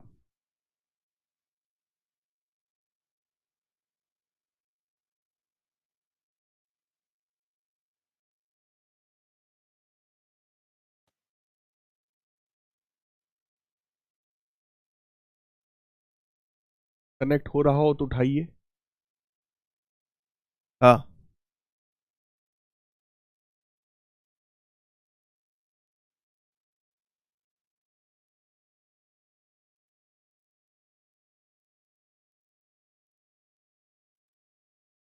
नहीं हो रहा है क्या? चलो कोई बात नहीं, नहीं हो रहा है तो छोड़ो, आगे बढ़ते हैं, राइट। अब अगला जो कंसेप्ट हमारे पास है जो हम लोग को सीखना है, उस कंसेप्ट का नाम है वर्क, राइट। वर्क। सो मेरे प्यारे बच्चों, वर्क क्या है भैया? फिजिक्स की लैंग्वेज में अगर आपने किसी ऑब्जेक्ट पर फोर्स लगाया और वो ऑब्जेक्ट मूव कर गया, आपने फोर्स लगाया और ऑब्जेक्ट मूव कर गया, तो हम बोलेंगे कि हां सर वर्क हो रहा है। So work is said to be done, work is said to be done when a force applied on the body makes a body. आप ऑब्जेक्ट पर फोर्स लगाओ और ऑब्जेक्ट मूव कर जाए, तब हम बोलेंगे कि हां सर वर्क हो रहा है। पहले केस में आप लोग बताओ वर्क हो रहा है या नहीं हो रहा है? पहला ऑप्शन है यस सर वर्क हो रहा है, सेकंड ऑप्शन है नो सर वर्क नहीं हो रहा है। फटाफट बता दीजिए, पहले केस में बता दो, इस केस में बता दो। ये बंदा कार को धक्का दे रहा है, कार खिसक रही है, क्या वर्क हो रहा है या नहीं हो रहा है? फटाफट बताइए, हो रहा है या नहीं हो रहा है? बिल्कुल। हाँ बताओ। ये पर्सन धक्का दे रहा है कार को, कार मोशन में आ रही है। अब आप बताओ वर्क हो रहा है या नहीं हो रहा है? क्या बोलेंगे हम इसको? फिजिक्स कहता है work is set to be done only when the force acting on the body makes the body move. अगर फोर्स लगाया, धक्का लगाया मतलब फोर्स लगाया, अगर फोर्स लगाने से कार मूव कर जाए तो मैं बोलूंगा यस सर वर्क हो रहा है, yes work is set to be done, work हो रहा है। 91% बच्चों ने सही किया। लेकिन अगर मैं एक दीवार को धक्का दे रहा हूं और दीवार खिसक ही नहीं रही है, कोई फर्क नहीं पड़ रहा है दीवार के ऊपर, तो क्या वर्क हो रहा है? No, no work. यानी कि वर्क होने के लिए मिनिमम दो चीजें चाहिए। पहला फोर्स होना चाहिए और दूसरी चीज क्या होनी चाहिए? डिस्प्लेसमेंट होना चाहिए, ऑब्जेक्ट मूव करना चाहिए। ये मिनिमम रिक्वायरमेंट है, ये दो चीजें मिनिमम रिक्वायरमेंट। अभी एक चीज का रिक्वायरमेंट और है, अभी आगे आपको समझाते हैं। फोर्स लगाओ, ऑब्जेक्ट अगर डिस्प्लेसमेंट कर जाए तो हम लोग बोलेंगे हां सर ये ऑब्जेक्ट जो है वो मूव कर रहा है, इसलिए सर वर्क हो रहा है। ठीक, चलो। तो amount of work done by a force is equal to the product of the force and displacement of point of application of the force in the direction of force. यानी कि मान लो ये ग्राउंड है, इस ग्राउंड पर बेटा एक object रखा हुआ है, इस ऑब्जेक्ट पर हमने हॉरिजॉन्टल डायरेक्शन में आगे की तरफ हमने एक फोर्स लगाया। ये फोर्स लगाने की वजह से कुछ समय के बाद मान लो ऑब्जेक्ट खिसक गया, ऑब्जेक्ट यहां पहुंच गया, तो इस ऑब्जेक्ट ने कितना डिस्प्लेसमेंट कर लिया? ऑब्जेक्ट ने डी के बराबर डिस्प्लेसमेंट कर लिया। भाई यहां से उसने चलना शुरू किया और वो फाइनली यहां तक पहुंच गया, तो डिस्प्लेसमेंट कुछ डी के बराबर हो गया। अब अगर मैं कहूं कि क्या वर्क हुआ है, तो आंसर इज हां सर वर्क हुआ है। And work is simply defined as the product of force and displacement. Force और डिस्प्लेसमेंट के प्रोडक्ट को मेरे प्यारे बच्चों वर्क कहा जाता है। Work is simply defined as the product of force and displacement. Force और डिस्प्लेसमेंट के प्रोडक्ट को वर्क कहते हैं। ठीक है, ये डेफिनेशन क्लास 9th में सिखाई जाती है सीबीएसई बोर्ड वाले बच्चों को कि भाई फोर्स और डिस्प्लेसमेंट के प्रोडक्ट को हम लोग वर्क कहते हैं। लेकिन ये अधूरा सच है। हां, अधूरा सच है। असली सच क्या है वो सुनो। असली सच ये है, ट्रिपल एस वाला पॉइंट देखो, ट्रिपल एस वाले जितने पॉइंट्स हैं वो सब असली सच है। असली सच ये है, product of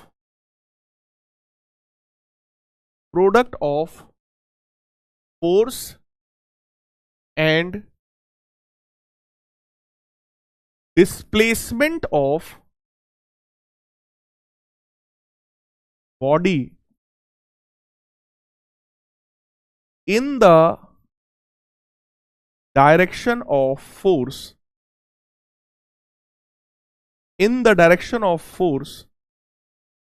is defined as work।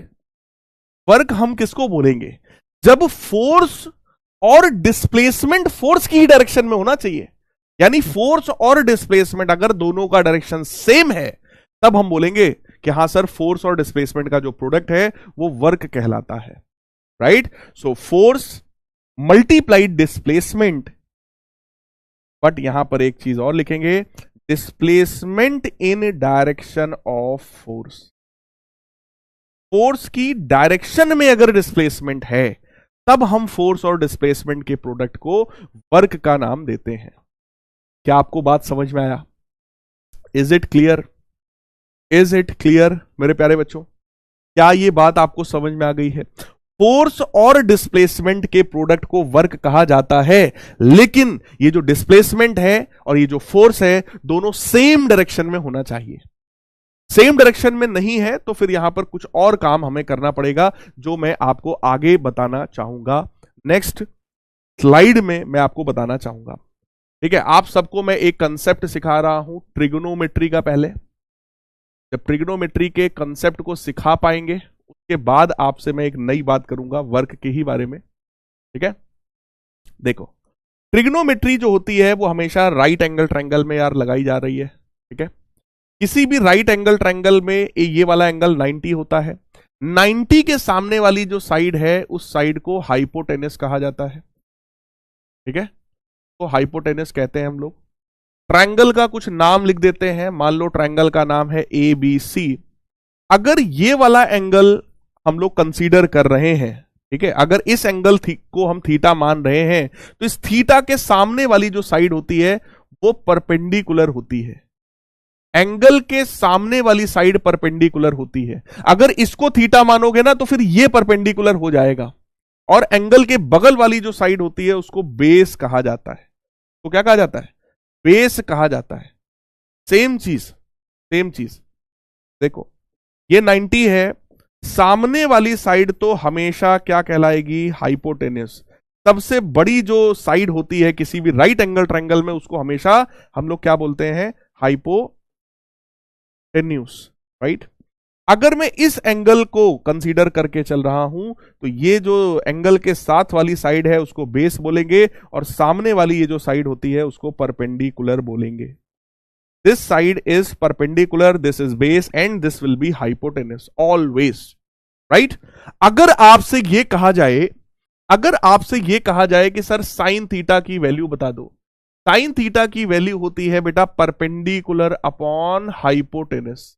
Sine theta की वैल्यू क्या होती है? Perpendicular upon hypotenuse, perpendicular upon hypotenuse, right. Cos theta की सर वैल्यू क्या होती है? कॉस थीटा की वैल्यू है base upon hypotenuse. Sine theta की वैल्यू परपेंडिकुलर अपॉन हाइपोटेनस, और कॉस थीटा की वैल्यू होती है बेस अपॉन हाइपोटेनस, चाहे ये वाला ट्रायंगल हो चाहे ये वाला ट्रायंगल हो। क्लियर? और टैन थीटा जो होता है वो परपेंडिकुलर अपॉन बेस होता है। Tan theta is perpendicular upon base, right है क्या? क्लियर है क्या? है ना? सबको पता है ये वाला फॉर्मूला, सबको पता है ना? अच्छा ठीक है सर, ठीक है सर, ये बात समझ में आई। एक चीज और देखो, अगर किसी ट्रायंगल में मान लो इस डायरेक्शन में एक फोर्स है, और ये फोर्स है मान लो 10 न्यूटन का। भाई फोर्स एक वेक्टर क्वांटिटी होती है तो फोर्स का एक डायरेक्शन हो जाएगा। मान लो ये वाला एंगल है 60 डिग्री, मान लो ये वाला एंगल है 60 डिग्री, और ट्रायंगल का फिर से मैं नाम लिख रहा हूं ABC। सबको पता है ये वाला एंगल 90 डिग्री है ना? और अगर मैं इस फोर्स के कंपोनेंट्स करना चाहूं, सर कंपोनेंट का मतलब क्या होता है? कंपोनेंट का मतलब होता है इस फोर्स के हम पार्ट्स करना चाहते हैं, इस फोर्स को हम तोड़ना चाहते हैं। क्लियर है? इस फोर्स को हम तोड़ना चाहते हैं। तो अगर मैं इस फोर्स को तोड़ना चाहूंगा तो इसके कितने कंपोनेंट्स होंगे बेटा? 2। एक कंपोनेंट होगा एक्स डायरेक्शन में, एक कंपोनेंट होगा वाई डायरेक्शन में। एक एक्स डायरेक्शन में, एक होगा वाई डायरेक्शन में। सर कैसे पता चलेगा कौन सा निकालना है? उसके लिए मैं तुम्हें बता रहा हूं, थोड़ी सी ट्रिग्नोमेट्री में आपको वैल्यूज बता रहा हूं। साइन 60 डिग्री की वैल्यू होती है √3/2। कॉस 60 डिग्री की वैल्यू होती है मेरे प्यारे बच्चों 1/2। tan 60 डिग्री की वैल्यू होती है √3 के बराबर। कितने बच्चों को ये वैल्यूज पता है? कितने बच्चों को ये वैल्यूज पता है? फटाफट बता दो यार, कितने बच्चों को ये सारी वैल्यूज पता है कि साइन 60 जो है √3/2 होता है, कॉस 60 1/2 होता है, tan 60 √3 होता है। मैथ्स में आई थिंक आपने पढ़ा होगा, मुझे ऐसा लगता है मैथ्स में आप लोगों ने पढ़ा होगा, है ना? मैथ्स में आप लोगों ने पढ़ा होगा। अगर हमको हॉरिजॉन्टल कंपोनेंट चाहिए, एक्स डायरेक्शन वाला कंपोनेंट अगर हमें चाहिए, तो हम इस वाले ट्रायंगल में क्या अप्लाई करेंगे? कॉस थीटा, यानी कॉस 60 डिग्री। कॉस का फॉर्मूला क्या होता है? Base upon hypotenuse. बेस कौन है बेटा? अगर ये एंगल 60 ले रहा हूं तो बेस कौन है? बेस है CB, और हाइपोटेनस बेटा कितना है? 10 न्यूटन के बराबर। तो मेरे प्यारे बच्चों CB की वैल्यू निकल करके आएगी 10 cos 60 डिग्री। CB की वैल्यू कितनी निकल करके आ रही है? 10 cos 60 डिग्री। CB की वैल्यू क्या निकल करके आ रही है? 10 cos 60 डिग्री। cos 60 1/2 होता, रख देंगे 5 न्यूटन आ जाएगा, अच्छी बात है, ठीक है, मैं लिख भी दे रहा हूं आगे, that is equal to 5 newton. लेकिन अगर इस AB को निकालना है, AB को निकालना है, तो हम लोग इसी में क्या अप्लाई करेंगे, साइन 60 डिग्री। साइन 60 का फॉर्मूला क्या होता है, परपेंडिकुलर अपॉन हाइपोटेनस। परपेंडिकुलर कौन है इस 60 के लिए, परपेंडिकुलर कौन है, ए बी, और हाइपोटेनस कितना था हमारा, 10 न्यूटन के बराबर। तो मेरे प्यारे बच्चों ए बी की वैल्यू कितनी हो जाएगी, 10 साइन 60 डिग्री, 10 साइन 60 डिग्री, है ना, 10 साइन 60 डिग्री। तो ये मैंने आपको क्या चीज सिखा दी, ये मैंने आपको सिखाया कंपोनेंट्स ऑफ फोर्स। क्या मैंने सिखाया, कंपोनेंट्स ऑफ फोर्स। किसी भी वेक्टर का, किसी भी फोर्स का कंपोनेंट निकालना मैंने आपको सिखाया, ठीक है। कंपोनेंट का सर मतलब क्या होता है, मतलब है इस फोर्स को तोड़ना। इस फोर्स को मैं तोड़ रहा हूं एक्स डायरेक्शन में और वाई डायरेक्शन में, एक्स डायरेक्शन में और वाई डायरेक्शन में। सर एक्स डायरेक्शन वाली वैल्यू कैसे मिलेगी, उसके लिए cos 60 मैंने लगाया। cos थीटा में आता है ना बेस, बेस ये रहा, ये है बेस, है ना भैया, यही तो है बेस। अगर 60 डिग्री लगा रहे हो तो ये बेस है, और ये क्या है भैया, ये परपेंडिकुलर है, ये परपेंडिकुलर है, राइट। तो हम क्या करेंगे, cos 60 that is base CB upon hypotenuse 10। तो सीबी की वैल्यू निकल आई 5 न्यूटन। सिमिलरली ए बी की वैल्यू हमने निकाली 10 साइन 60 डिग्री के बराबर। तो मैं यहां पर आपको एक चीज अब इस फॉर्म में समझाना चाहूंगा। ये बेटा एक्स डायरेक्शन है, ये मान लो वाई डायरेक्शन है। अगर कोई फोर्स ऐसा है मान लो 60 न्यूटन का, मान लो, और ये वाला एंगल है मान लो 30 डिग्री, आसान करते हैं इसको, चलो ये मान लिया मैंने 10 न्यूटन का है फोर्स, और ये 30 डिग्री का एंगल है। तो मेरे प्यारे बच्चों इस डायरेक्शन का जो कंपोनेंट होगा, इस डायरेक्शन का जो कंपोनेंट होगा, फटाफट बताओ वो कितना होगा। इस डायरेक्शन का जो कंपोनेंट होगा, फटाफट बताओ कितना होगा। इस डायरेक्शन का जो कंपोनेंट है, फटाफट बताओ कितना होगा। हाँ 10 न्यूटन है, 30 डिग्री है, बोलो इधर की तरफ जो कंपोनेंट होगा, क्या वो 10 cos 30 डिग्री होगा, क्या वो 10 cos 30 डिग्री होगा। तुम्हारे लिए सारी चीजें आसान करने वाला हूं मैं, 10 cos 60 डिग्री, है ना। और जो कंपोनेंट तुम्हारा इस डायरेक्शन में होगा, इस डायरेक्शन में होगा, that is what, that is 10 sine 30 degree. ये है 10 cos 30, ये है 10 cos 30 डिग्री, और ये वाला कितना है 10 sine 30 degree. 10 cos 30, 10 sine 30। Clear है क्या। अब साइन 30 cos 30 अगर तुम्हें आता है तो अच्छी बात है, नहीं आता कोई बात नहीं, समय के साथ आ जाएगा, धीरे धीरे सिखा दूंगा, वो भी सिखा दूंगा, डोंट वरी।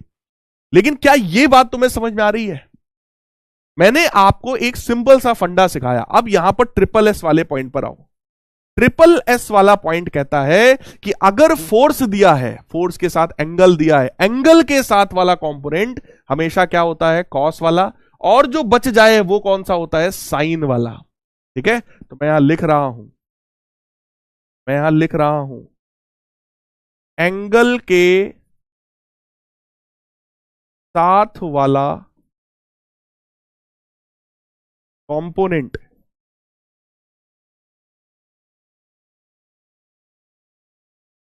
एंगल के साथ वाला कंपोनेंट हमेशा कॉस वाला होता है,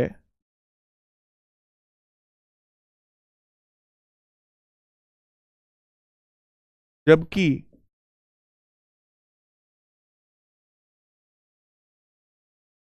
दूसरा वाला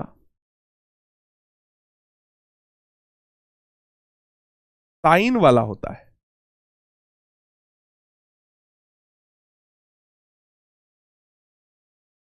क्या ये ट्रिपल एस समझ में आया। एंगल के साथ वाला कंपोनेंट, एंगल के साथ वाला कंपोनेंट कॉस वाला होता है, और जो बच जाए वो साइन वाला होता है। एंगल के साथ वाला जो कंपोनेंट है वो कॉस वाला होता है, जो बच जाए वो साइन वाला होता है। फटाफट जरा ध्यान से देखो फिर से, ये रहा हमारा वाई एक्सिस, ये रहा हमारा एक्स एक्सिस। अगर ये फोर्स है 5 न्यूटन का, ये वाला एंगल है 60 डिग्री का, जरा फटाफट सभी लोग बता दो इस डायरेक्शन में जो कंपोनेंट होगा, ये वाला जो कंपोनेंट होगा, इसकी वैल्यू क्या है। लगाओ ये ट्रिपल एस, लगाओ ये वाला ट्रिपल एस, फटाफट वैल्यू बताओ कितनी होगी, बताओ। एंगल के साथ वाला कंपोनेंट कितना होता है हमेशा बता दो। एंगल के साथ वाला फटाफट बता दो कितना होता है मेरे प्यारे बच्चों। एंगल के साथ वाला कंपोनेंट बोलो हमेशा कितना होता है, 5 cos 60 डिग्री, 5 cos 60 डिग्री। और जो कंपोनेंट बच गया ये वाला कितना है, 5 sin 60 डिग्री। एंगल के साथ कॉस वाला कंपोनेंट जो बच जाए वो साइन वाला कंपोनेंट, सिंपल। एंगल के साथ वाला कंपोनेंट कॉस वाला जो बच जाए वो साइन वाला, एंगल के साथ वाला कॉस वाला जो बच जाए वो साइन वाला, सिंपल, कुछ नहीं है। ट्रिपल एस लगाओगे कोई जीवन में समस्या आ ही नहीं सकता। अगला देखो क्वेश्चन, 10 न्यूटन का फोर्स है, ये वाला एंगल है हमारा 60 डिग्री। इस बार अगर मैं तुमसे कहूं बेटा कंपोनेंट बताओ तो बोलो ये वाला कंपोनेंट कितना होगा, ये वाला कंपोनेंट बोलो कितना होगा। एंगल इस बार ये है, एंगल के साथ वाला कंपोनेंट बोलो कितना होगा, 10 cos कितना होगा, 10 cos 60 डिग्री। एंगल के साथ वाला cos और जो बच जाए, और जो बच जाए वो हमेशा कितना होता है, वो हमेशा कितना होता है मेरे प्यारे बच्चों, साइन वाला कंपोनेंट। बोलो यार क्या ये ट्रिपल एस ओपी है।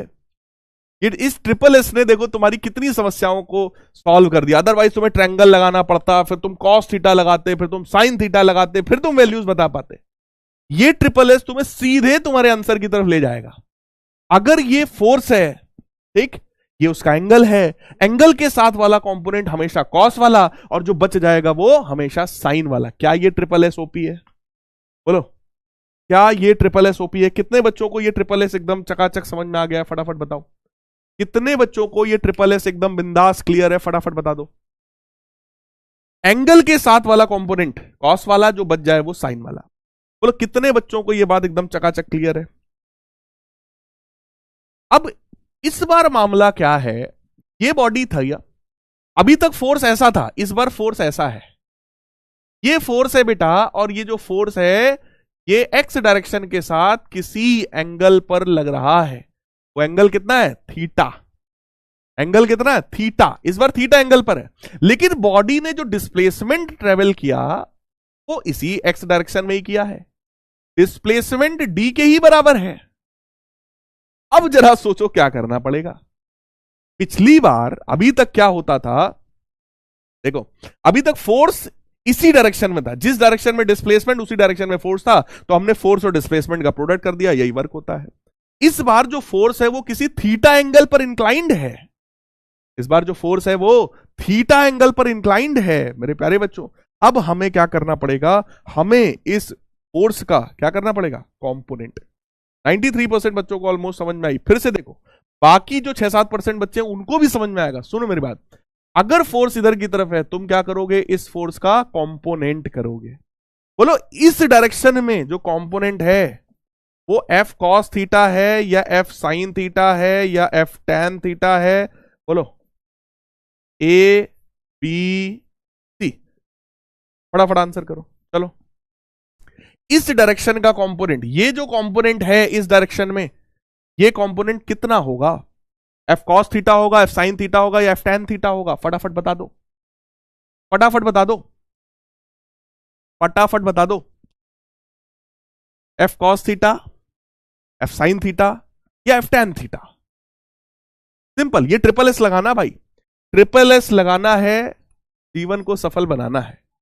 हाँ क्या नारा है, वाह। ट्रिपल एस लगाना है, जीवन को सफल बनाना है, क्या बात है। क्योंकि ये ट्रिपल एस है जो आपको आपके जीवन की तरफ इजीली ले जाएगा, हाँ, सारी समस्याओं का समाधान करेगा। हाँ ट्रिपल एस लगाना है, जीवन को सफल बनाना है भैया। तो इस डायरेक्शन में जो कंपोनेंट होगा बेटा वो होगा एफ कॉस थीटा, और इधर की तरफ जो कंपोनेंट होगा वो कितना होगा, that is F sine theta. तो यहां पर कौन सा सही है हमारा, एफ कॉस थीटा सही है। 86.67% बच्चों ने सही किया है, वेरी नाइस। यानी कि बेटा अगर फोर्स F है, एंगल थीटा है, तो इधर की तरफ F cos थीटा, इधर की तरफ F sin थीटा। अब अगर मैं तुमसे बोलूं कि यार वर्क बताओ कितना है, अब मैं तुमसे कहूं बेटा कि वर्क की वैल्यू बता दीजिए, तो अब वर्क कितना होगा? आप तो कहोगे sir work is defined as the product of force and displacement, लेकिन कंडीशन क्या थी? दोनों का डायरेक्शन क्या होना चाहिए? सेम डायरेक्शन होना चाहिए। Both should have same direction, है ना? Both should have same direction. Displacement इधर की तरफ है, तो हम भी फोर्स का ये वाला कंपोनेंट लेंगे जो डिस्प्लेसमेंट की डायरेक्शन में है। मेरे प्यारे बच्चों, वर्क की वैल्यू क्या हो जाएगी? वर्क की वैल्यू हो जाएगी F cos theta multiplied by D के बराबर। तो यहां से हम वर्क का एक नया फॉर्मूला और सीखते हैं, that is F D cos theta. Work is equal to F D cos theta if force and displacement are at an angle theta. अगर कभी भी फोर्स और डिस्प्लेसमेंट किसी थीटा एंगल पर है, तो वहां पर फॉर्मूला क्या लगेगा? F D cos theta. Formula क्या लगेगा? F D cos theta. F D cos theta, force into displacement into cos theta, F D cos theta. ये फॉर्मूला हम लगाएंगे जब भी कभी फोर्स और डिस्प्लेसमेंट के बीच में कुछ एंगल होगा। क्लियर है क्या? क्लियर है क्या मेरे प्यारे बच्चों? क्लियर है क्या मेरे प्यारे बच्चों? अब देखो क्वेश्चन क्या है हमारे पास, यानी फोर्स का मतलब वर्क का बस एक ही फॉर्मूला है, that is F D cos theta. अब मैं तुम्हें कॉस थीटा की सारी वैल्यूज भी बता देना चाहता हूं यहीं पे। अरे भैया, कॉस थीटा की मैं तुम्हें सारी वैल्यूज बता देना चाहता हूं, यहां पे लिख लो। कॉस 0 डिग्री 1 के बराबर होता है। कॉस 30 डिग्री √3/2 के बराबर होता है। कॉस 45 डिग्री 1/√2 के बराबर होता है। कॉस 60 डिग्री 1/2 के बराबर होता है। ठीक है, अगली वैल्यूज मैं इधर लिख रहा हूं। कॉस 90 डिग्री 0 के बराबर होता है। कॉस 180 डिग्री -1 के बराबर होता है। ये सारी ट्रिग्नोमेट्री की वैल्यूज हैं यार, इसमें फिजिक्स का कोई योगदान नहीं है। ठीक है, मैथ्स में आप लोगों को ये सारी चीजें सिखाई पढ़ाई जाती हैं। अभी फिलहाल आपको सीधे सीधे ये अपनी कॉपी पर नोट कर लेना है। अगर मैं आपसे कहूं कभी भी कि भैया दो फोर्सेस हैं और मतलब फोर्स और डिस्प्लेसमेंट है, उनके बीच का एंगल अगर मैं आपको 30 डिग्री दे दूंगा, तो आप cos 30 की वैल्यू √3/2 यूज करेंगे। मैं बोलूं दोनों के बीच में एंगल 60 डिग्री है, तो आप 1/2 यूज करेंगे। मैं बोलूं एंगल 45 डिग्री है, तो आप 1/2 यूज करेंगे, 1/√2 यूज करेंगे। मैं बोलूं दोनों के बीच का एंगल 90 डिग्री है, तो मेरे प्यारे बच्चों वहां पर आप cos 90 यूज करेंगे, जिसकी वैल्यू 0 होती है। अब आप लोग एक बात बताओ, ये आपको वैल्यूज याद होनी चाहिए। अब ये क्वेश्चन बताओ, कह रहे हैं a crane pulls up a car of mass 500 kg to a vertical height of 4 metre. एक क्रेन है, उसने एक कार को, ये कार है, ठीक है, इस कार का जो मास था वो था 500 किलोग्राम। ठीक है, तो कार का यार वेट तो ऑब्वियस है डाउनवर्ड ही लगा होगा। कार का वेट तो हमेशा डाउनवर्ड ही लगता है, राइट? वो क्रेन क्या कर रही है? वो क्रेन इस कार को ऊपर की तरफ खींच रही है। क्रेन क्या करेगी? क्रेन इस कार को ऊपर की तरफ खींच रही है, और कितना ऊपर उसने खींच दिया? 4 मीटर के बराबर। हमसे कह रहा है कि यार वर्क कैलकुलेट करके बता दो, what is work done by the crane. बोलो, इस कार को ऊपर खींचने के लिए इसके वेट के बराबर फोर्स ऊपर लगाना पड़ेगा, तभी कार ऊपर जा सकती, वरना जा ही नहीं सकती, राइट? मेरे प्यारे बच्चों, वर्क का फॉर्मूला बोलो क्या होता है? Force into displacement into cos theta. तो यार एक चीज बताओ, फोर्स कितने के बराबर है? वेट के बराबर। वेट कितना होता है कार का? mg के बराबर, है ना? डिस्प्लेसमेंट d के बराबर है, और फोर्स और डिस्प्लेसमेंट के बीच का एंगल बता दो।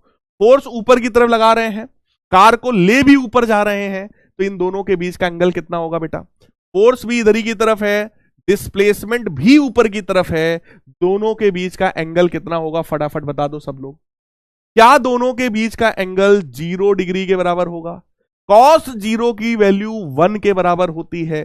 मेरे प्यारे बच्चों, मास हो गया 500 किलोग्राम के बराबर, जी की वैल्यू आप 10 ले सकते हैं, डिस्प्लेसमेंट 4 मीटर हो गया, cos 0 1 के बराबर होता है, तो ये वैल्यू कितनी आ जाएगी? 2000 और एक जीरो और, यानी कि 20,000 जूल्स के बराबर। अभी मैं वर्क की वैल्यू सिखा रहा हूं, वर्क का यूनिट जूल होता है, अभी जूल की बात आगे करेंगे हम लोग, शायद नेक्स्ट क्लास में हम लोग जूल पर पहुंचेंगे। बट वर्क की जो वैल्यू हम लोगों ने निकाली, वो वर्क की वैल्यू बोलो 20,000 के बराबर आई, 20,000 के बराबर आई। क्या ये बात समझ में आया? क्या ये बात समझ में आया मेरे प्यारे बच्चों? क्या ये बात समझ में आया? Is it clear? Is it clear? देखो क्वेश्चन में अगर स्मॉल जी की वैल्यू 9.8 मीटर पर सेकेंड स्क्वायर अगर गिवन होती तो हम यहां 9.8 यूज करते, बट क्योंकि नहीं गिवन थी तो हमने आसान 10 यूज कर लिया यार। अगर देते तो हम 9.8 यूज कर लेते। नेक्स्ट क्वेश्चन देखो, force of 10 newton displaces a body by a distance of 2 metre at an angle of 60 degree to its own direction। एक फोर्स है 10 न्यूटन का, बॉडी को डिस्प्लेसमेंट उसने कराया 2 मीटर का, एंगल है 60 डिग्री, हमसे कह रहा वर्क की वैल्यू बता दो। तो बोलो वर्क का फॉर्मूला क्या होता है बेटा? F D cos theta. Force है 10 न्यूटन, डिस्प्लेसमेंट है 2 मीटर और एंगल कितना है? 60 डिग्री। 60 डिग्री की बेटा वैल्यू कितनी होती है? cos 60 की वैल्यू 1/2, 2 से 2 कैंसिल आ जाएगा। बोलो वर्क की वैल्यू कितनी निकल करके आएगी? वर्क की वैल्यू कितनी निकल करके आएगी? 10 जूल के बराबर। वर्क की वैल्यू कितनी निकल करके आएगी? 10 जूल के बराबर। कितने बच्चों को वर्क निकालना समझ में आ रहा है कि हाँ सर वर्क निकालना आ रहा है सर, कोई दिक्कत नहीं है। चलो अगला देखो, अब थोड़ा सा क्वेश्चन लेंदी है, थोड़ा सा क्वेश्चन लेंदी है ना, लेकिन अपन करेंगे यार, क्या दिक्कत है? करेंगे अपन, कोई दिक्कत नहीं इसमें, ठीक है। देखो, a force of 15 Newton is required to pull up a body of mass 2 kg through a distance 5 meter along inclined plane making an angle 30 degree with the horizontal। हमसे कह रहे हैं कि बेटा एक इंक्लाइंड प्लेन है, एक क्या है? एक इंक्लाइंड प्लेन है, और ये जो प्लेन है ये कितना एंगल बनाता है? 30 डिग्री का एंगल बनाता है। हमसे कह रहे हैं कि एक बॉडी है, तो एक बॉडी हमने यहां रख दिया, ये जो बॉडी है इस बॉडी पर एक फोर्स लगाया गया 15 न्यूटन का, बॉडी पर एक फोर्स लगाया गया 15 न्यूटन का। बॉडी का जो मास है वो 2 kg है, इस बॉडी का जो मास है वो कितना है भैया? 2 kg। मैं यहां लिख रहा हूं m is equal to 2 kg body का मास, राइट। और कह रहे हैं कि इस बॉडी को इस इंक्लाइंड प्लेन के अलोंग हम लोगों ने मूव करा दिया है। कितना डिस्टेंस मूव करा दिया है? 5 मीटर के बराबर। कितना डिस्टेंस हम लोगों ने मूव करा दिया बेटा? 5 मीटर के बराबर, राइट। एंगल 30 डिग्री है। आपसे कह रहे हैं work done by the force in pulling the body. What is the work done by the force in pulling the body? पहला पार्ट सॉल्व करना है। तो work done by 15 Newton, 15 Newton का ही तो फोर्स हम लोगों ने लगा रखा है। इसकी वजह से जो वर्क अगर निकालोगे तो बोलो force into displacement into cos theta होता है फॉर्मूला, राइट। तो फोर्स कितना है हमारा? 15 न्यूटन का। डिस्प्लेसमेंट उसने कितना किया है? 5 मीटर का। और आप लोग मेरे को बता दो, फोर्स, ये फोर्स है और डिस्प्लेसमेंट के बीच का डायरेक्शन एंगल कितना है बेटा? क्या फोर्स और डिस्प्लेसमेंट दोनों सेम डायरेक्शन में है? सेम डायरेक्शन होने का मतलब एंगल कितना होगा? 0। क्या वर्क की वैल्यू 75 हो जाएगी? क्या 75 जूल्स हो जाएगी? क्या वर्क की वैल्यू क्या 75 जूल्स हो जाएगी? क्या 75 जूल्स हो जाएगी? क्या बता दो, 75 जूल्स हो जाएगी क्या? भैया फोर्स इंटू डिस्प्लेसमेंट करना था, हमने कर दिया है ना, हमने कर दिया। नेक्स्ट है force due to gravity on the body. इस बार आपको ग्रेविटी का फोर्स केवल बताना है। Force due to gravity, comment करो, फोर्स ड्यू टू ग्रेविटी क्या होता है? Force due to gravity on body is weight of body, is weight of body. यानी कि ग्रेविटी का फोर्स तुमसे पूछ रहे हैं, ग्रेविटी का जो फोर्स होता है, force due to gravity is equal to weight of body, और किसी भी बॉडी का जो वेट होता है वो mg के बराबर होता है। बॉडी का मास बोलो 2 kg है, और क्वेश्चन में g की वैल्यू दे रहा है 9.8, g की वैल्यू दे रहा है 9.8। जैसे ही मल्टीप्लाई करोगे बोलो ये 19.6 न्यूटन के बराबर आ जाएगा, 19.6 न्यूटन के बराबर आ जाएगा। 9.8 इंटू 2 करेंगे, 19.6 न्यूटन के बराबर, राइट। थर्ड पार्ट, क्वेश्चन का थर्ड पार्ट कह रहे work done against the force due to gravity. Gravity वाले फोर्स के अगेंस्ट कितना वर्क हुआ है, यानी कि हमसे कह रहे हैं work done against gravity, work done against gravity हमसे पूछ रहे हैं। मेरे प्यारे बच्चों, ग्रेविटी का जो फोर्स होता है जिसको वेट बोलते हैं, क्या वो वेट डाउनवर्ड्स लगेगा? क्या वो वेट डाउनवर्ड्स लगेगा? है ना, वेट डाउनवर्ड लग रहा है, लेकिन हम ले किधर गए उसको? हम ले किधर गए उसको? अपवर्ड्स। किधर ले गए हम लोग? अपवर्ड्स, ऊपर की तरफ हम लोग ले गए, अपवर्ड डायरेक्शन में ले गए, है ना। कितना ऊपर की तरफ ले गए हैं अगर मैं आपसे पूछूं? सबसे पहली बात भैया, यहां पर तो फॉर्मूला लगेगा ना एफ डी कॉस थीटा का। फोर्स कौन सा होगा? ग्रेविटी वाला फोर्स। ग्रेविटी वाले फोर्स की वैल्यू कितनी है? 19.6 न्यूटन के बराबर। अगर मैं तुमसे कहूं डिस्प्लेसमेंट की वैल्यू क्या है, क्या आप मुझे बता सकते हैं डिस्प्लेसमेंट की वैल्यू क्या है? सब लोग बताओ। देखो इस डायग्राम को मैं एकदम और अच्छा कर दे रहा हूं, ठीक है, और अच्छा कर दे रहा हूं डायग्राम को। तो ये है, बॉडी ने यहां से चलना शुरू किया, नीचे से चलना शुरू किया, 15 न्यूटन का फोर्स लगाया, बॉडी यहां पहुंची, एकदम यहां तक पहुंची, ठीक है। टोटल जो ये डिस्प्लेसमेंट है वो टोटल 5 मीटर का है। ये 5 मीटर टोटल है, 5 मीटर जो है वो टोटल है, पूरा 5 मीटर है, ठीक है ना, पूरा 5 मीटर है। अब तुम बताओ, क्या ये जो डिस्प्लेसमेंट है, ट्रायंगल का नाम अगर मैं लिख दूं ABC, क्या ये जो डिस्प्लेसमेंट है, वर्टिकल डिस्प्लेसमेंट जो है, क्या वो AB के बराबर है? बेटा AB के बराबर है? बोलो। वेट नीचे लग रहा है, वेट के अगेंस्ट आप ऑब्जेक्ट को ऊपर ले गए हो। पहले ऑब्जेक्ट कहां था? नीचे था। अब ये ऑब्जेक्ट कहां पहुंचा? ऊपर पहुंचा। तो आप वेट के अगेंस्ट ऑब्जेक्ट को कहां ले गए? ऊपर ले गए। बोलो यार, वेट के अगेंस्ट आप कहां ले गए ऑब्जेक्ट को? ऊपर ले गए, तो डिस्प्लेसमेंट AB के बराबर हो गया। अब आप मेरे को बताओ, डिस्प्लेसमेंट ऊपर है, मैं यहां पे लिख रहा हूं, डिस्प्लेसमेंट ऊपर की तरफ है, ठीक है, लेकिन ऑब्जेक्ट का वेट जो था, वेट जो था वो किधर लग रहा था? डाउनवर्ड्स। डिस्प्लेसमेंट और वेट के बीच का जो एंगल है, क्या वो एंगल cos 180 डिग्री है? क्या वो एंगल 180 डिग्री है? मेरे प्यारे बच्चों, क्या वो एंगल 180 डिग्री है? फटाफट बताओ। वेट लग रहा है डाउनवर्ड्स, वेट लग रहा है नीचे की तरफ, बट डिस्प्लेसमेंट किधर हो रहा है? ऊपर की तरफ। दोनों के बीच का एंगल कितना है? 180 डिग्री। मेरे प्यारे बच्चों, 19.6 इंटू AB, cos 180 की वैल्यू होती है -1, तो वेट की वैल्यू आ रही है माइनस का 19.6 इंटू AB के बराबर।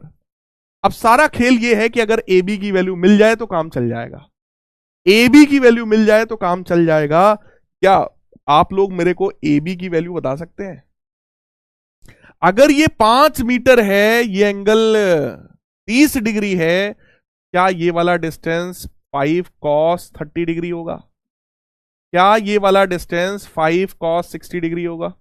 और सॉरी 5 cos 30 होगा। और ये वाला जो डिस्टेंस है, क्या वो 5 sin 30 डिग्री होगा? बोलो यार, बोलो। अगर ये टोटल 5 मीटर का डिस्प्लेसमेंट है, वेक्टर क्वांटिटी है, एंगल 30 डिग्री है, तो क्या ये 5 cos 30 और ये 5 sin 30 होगा, है ना? तो अपन क्या करेंगे, हम इस वैल्यू को रखेंगे 19.6 इंटू ए बी की वैल्यू कितनी है, 5 sin 30 डिग्री के बराबर। वैल्यू आई माइनस का 19.6 इंटू 5 sin 30 होता है 1/2 के बराबर। sin 30 होता है 1/2 के बराबर। अब हम क्या करेंगे, इसको सॉल्व करेंगे, तो 19.6 मल्टीप्लाइड बाई 5 करेंगे, 98 आएगा, डिवाइडेड बाई 2 कर लेंगे, तो आंसर इज -49 जूल के बराबर। This is work done against gravity. ये जो वर्क है ये किसके अगेंस्ट है, this is work done against gravity. Gravity के अगेंस्ट हमने कितना वर्क किया है, -49 जूल्स के बराबर। अच्छे लेवल का क्वेश्चन है, ये तुम्हारी सेलिना वाली बुक में क्वेश्चन मिला था, मैंने सोचा इसको करवा देते हैं, आप सभी को करवा देते हैं, आपकी किताब का क्वेश्चन है, राइट। मैं फिर से आपको बता रहा हूं, सबसे पहले पार्ट में कहा गया कि भैया 15 न्यूटन वाला ये जो फोर्स है, जो कि ऑब्जेक्ट को 5 मीटर ले जा रहा है अपनी डायरेक्शन में, बताओ कितना इसने वर्क किया, तो that is force into displacement, तो 15 इंटू 5 75 जूल्स आ गया। फिर ग्रेविटी का फोर्स कितना है, तो ग्रेविटी का फोर्स मतलब वेट मतलब mg की वैल्यू निकाल ली, 19.6 न्यूटन आ गया। अब बात आया सर ग्रेविटी के अगेंस्ट कितना वर्क हुआ। ग्रेविटी लग रही है नीचे और आप ऑब्जेक्ट को ले जा रहे हो ऊपर, तो ग्रेविटी के अगेंस्ट अगर कभी कोई निकालने को बोले वर्क, तो वो वर्क हमेशा निगेटिव आएगा। क्यों निगेटिव आएगा, क्योंकि ग्रेविटी नीचे है, आप ऑब्जेक्ट को ऊपर ले जा रहे हो, तो दोनों के बीच का एंगल हमेशा कितना होगा, ये वाला एंगल बोलो हमेशा कितना होगा, 180 डिग्री। cos 180 हमेशा -1 होगा, तो ये वैल्यू हमेशा निगेटिव आएगी। अब सर वैल्यू आएगी कितनी, तो भैया फोर्स इंटू डिस्प्लेसमेंट। फोर्स कितना है, वही वेट वाला, है ना। डिस्प्लेसमेंट कितना है, जितना तुम ऊपर ले गए हो। कितना ऊपर ले गए हम, 5 sin 30 के बराबर। 5 sin 30 की वैल्यू हमने रखी, फोर्स की वैल्यू रखी, मल्टीप्लाई किया, -49 joule is the work done against gravity. चौथा पार्ट हमसे कह रहा है account for the difference in answers of the part 1 and part 3। कह रहे हैं कि पार्ट 1 में भैया निकाला 15 न्यूटन वाले फोर्स की वजह से कितना वर्क हुआ, वो आया था सर 75 जूल। लेकिन सर तीसरे वाले पार्ट में आंसर आ रहा -49 जूल। आखिर ये दो अलग अलग आंसर क्यों आ रहे हैं, तो मैं आपको बताऊं। टोटल हमने 75 जूल का वर्क किया था ऑब्जेक्ट को ऊपर ले जाने के लिए। किसने वर्क किया, ये वाला 15 न्यूटन वाले फोर्स ने। भाई 15 न्यूटन वाला फोर्स ही तो है जो ऑब्जेक्ट को खींच कर ऊपर ले जा रहा है। केवल यही तो है ना फोर्स, 15 न्यूटन वाला जो इसको ऊपर खींच के ले जा रहा है। इसने वर्क किया था 75 जूल के बराबर। उस वर्क में से 49 जूल का जो वर्क है बेटा, वो ग्रेविटी के अगेंस्ट वर्क करने में वेस्ट हो गया, वो ग्रेविटी के अगेंस्ट चला गया। बचा हुआ वर्क कितना है अगर मैं आपको बताऊं तो 75 में से 49 घटाओ, 75 में से 49 घटाओ, कितना बचा, 26 जूल का जो वर्क है वो किसके अगेंस्ट गया होगा। सोचो, जब आप यहां से यहां लेके जा रहे होगे, 49 जूल का वर्क तो ग्रेविटी की वजह से हो गया, है ना। जो बचा 26 जूल है वो हमने किसके ऊपर खर्चा किया, वो हमने फ्रिक्शन पे खर्चा किया होगा। जब हम ऑब्जेक्ट को घसीट के ऊपर ले जा रहे हैं तो सोचो वहां फ्रिक्शन भी तो रहा होगा। उस फ्रिक्शन ने 26 जूल के वर्क को कंज्यूम किया होगा, यानी फ्रिक्शन की वजह से मेरे प्यारे बच्चों 26 जूल का वर्क गया होगा। क्लियर है क्या, सभी लोग इस क्वेश्चन को, है ना, इन 3 पार्ट्स को स्पेशली अच्छे से रिवाइज करना।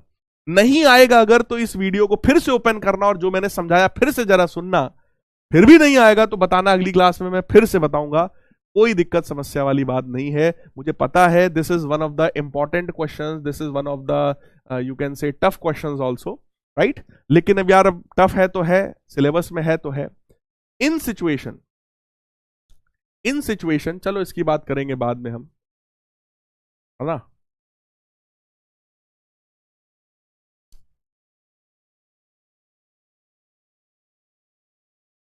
ये बता दो चलो, work done by a force acting on an object is equal to, work done जो है वो किसके बराबर होता है, magnitude of the force multiplied by the displacement in the direction of force, या फिर magnitude of the force multiplied by the displacement in the direction perpendicular to the force, या फिर magnitude of the force divided by the displacement in the direction of, या फिर displacement divided by magnitude of the force.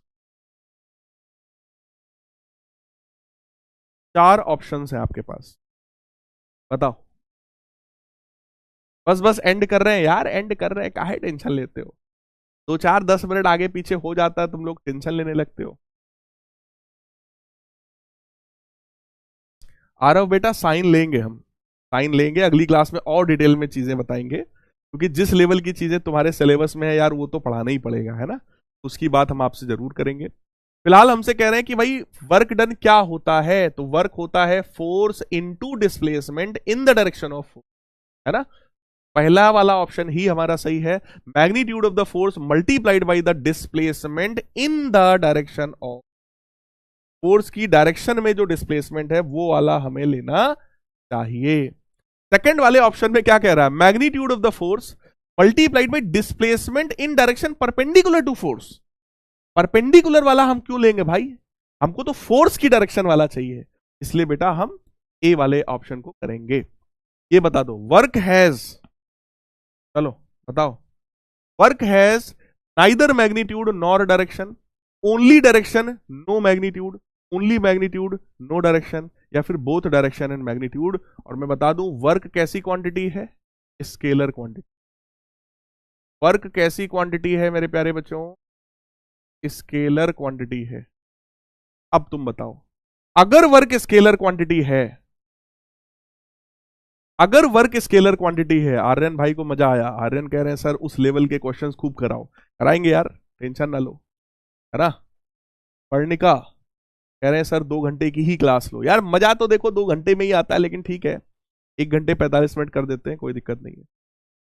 Work, अगर work scalar quantity है तो it has only magnitude no direction, work का कोई direction नहीं होता है, फोर्स का डायरेक्शन होता है, डिस्प्लेसमेंट का डायरेक्शन होता है, लेकिन वर्क का कोई डायरेक्शन नहीं होता, वर्क की सिर्फ वैल्यू होती है, क्योंकि वर्क स्केलर क्वांटिटी है।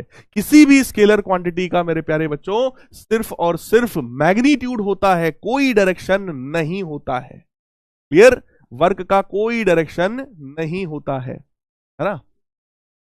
ये तो रिपीटेड क्वेश्चन है, आ रहा हूं, चलो जी। अब आया सर होमवर्क, क्या है होमवर्क, है सबसे पहला रिवाइज चैप्टर। जितना मैं पढ़ाता जा रहा हूं हर क्लास में एक होमवर्क मैं आपको ये वाला देता हूं कि आपको रिवाइज करना है, ठीक है, मेक योर नोट्स, आप सभी को अपने नोट्स बनाने हैं। और इस स्लाइड में, मतलब इस ये जो स्लाइड है, इस स्लाइड में देखो कुछ क्वेश्चंस मैंने छोड़े हैं, ये देखो, जैसे ये वाला क्वेश्चन मैंने होमवर्क में आपको दिया है, सोचना सोचना, आंसर कर पाओ ना कर पाओ कोई बात नहीं, ठीक है, नहीं कर पाओगे मैं करवाऊंगा, लेकिन आप इसको ट्राई करेंगे। ये 3 क्वेश्चंस मैं आपको होमवर्क में दे रहा हूं, ठीक है, सभी लोग ट्राई करना, अगर हो जाएगा तो अच्छी बात है, नहीं होगा तो उससे ज्यादा अच्छी बात है, कतई कोई टेंशन लेने की जरूरत मेरे प्यारे बच्चों नहीं है, राइट, है ना। अब जरा देखते हैं आज की क्लास में सबसे आगे कौन है, आर्या, फिर है दीपांश और निलय, वैभव, ईश्वरी, ये कौन है, विप्ला, है ना, फिर इशिका, उत्तम, राशि और अनन्या, ये सारे बच्चे हैं जिन्होंने 8 में से 8 क्वेश्चंस को सही किया है। डाउट देख लेते हैं आप लोग का, sir if work is a scalar quantity then why it should be in the direction of force. बेटा वर्क फोर्स की डायरेक्शन में नहीं होता, मैंने क्या बोला, फोर्स और displacement in the direction of force, तो डिस्प्लेसमेंट को मैं बोल रहा हूं कि फोर्स की डायरेक्शन में होना चाहिए, या फोर्स को बोल रहा हूं डिस्प्लेसमेंट की डायरेक्शन होना चाहिए, फोर्स और डिस्प्लेसमेंट दोनों का डायरेक्शन सेम होना चाहिए। वर्क के पास कोई डायरेक्शन नहीं होता, वर्क के पास सिर्फ वैल्यू होती है। वर्क में तो डिस्प्लेसमेंट कवर होता है ना, हाँ, वर्क के फॉर्मूले में जरूर डिस्प्लेसमेंट आता है, लेकिन वर्क स्केलर क्वांटिटी है, वर्क वेक्टर क्वांटिटी नहीं होता है। उज्जवल कह रहे हैं सर वर्क क्यों स्केलर क्वांटिटी है? क्योंकि वर्क के पास अपना खुद का कोई डायरेक्शन नहीं होता है, इसलिए ये एक स्केलर क्वांटिटी होती है। ठीक है सर, प्रीवियस क्वेश्चन में आंसर 49 था, -49 नहीं था। पीयूष साहब कह रहे हैं, पीयूष बेटा जो मैंने बताया ना वो पूरी रियल बात है। कभी भी वर्क डन अगेंस्ट ग्रेविटी निकालोगे हमेशा निगेटिव ही आएगा, भले तुम्हारी किताब में ना लिखा हो। तुम्हारी किताब में अभी ये सोच के कि भाई 10th के बच्चे हैं छोड़ो क्यों इतना बताना, लेकिन मैं ये नहीं सोचता। मैं ये सोचता हूं 10th के लेवल पे तुम जितना समझ सकते हो एटलीस्ट वो समझा देंगे। ठीक है ना, तो -49 ज्यादा सही आंसर है। ठीक है सर, ऑप्शन बी क्यों नहीं है? बुक में तो वही दिया है।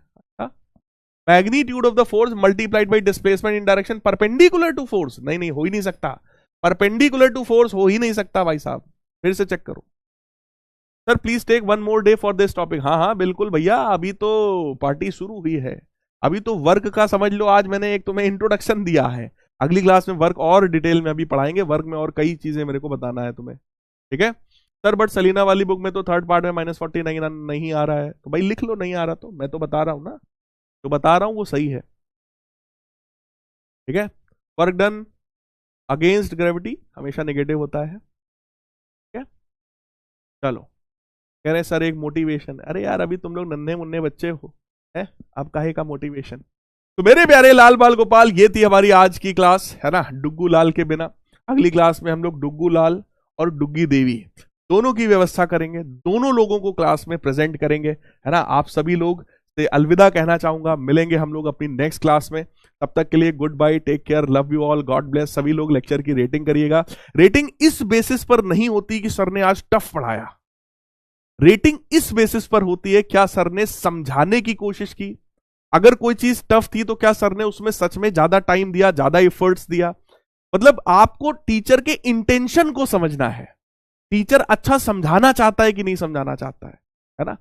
ये इस बात से नहीं फर्क पड़ता कि सर आपने बहुत टफ चीज आप पढ़ा दी, इस चीज को देखकर रेटिंग नहीं होती। रेटिंग हमेशा टीचर के एफर्ट्स को देखकर करनी चाहिए। और शायद कोई चीज अगर आज तुम्हें कम समझ में आई है, मैं गारंटी ले रहा हूं अगली क्लास में वो और अच्छे से समझ में आएगी, जब अगला पूरा 1.5 घंटे 2 घंटे 1.5 घंटे हम लोग पूरा वर्क को देंगे, है ना। तो मेरे प्यारे बच्चों, मिलते हैं अगली क्लास में। Goodbye, take care, love you all, God bless. गाना गाना अगली क्लास में, अगली क्लास में गाना करेंगे, है ना।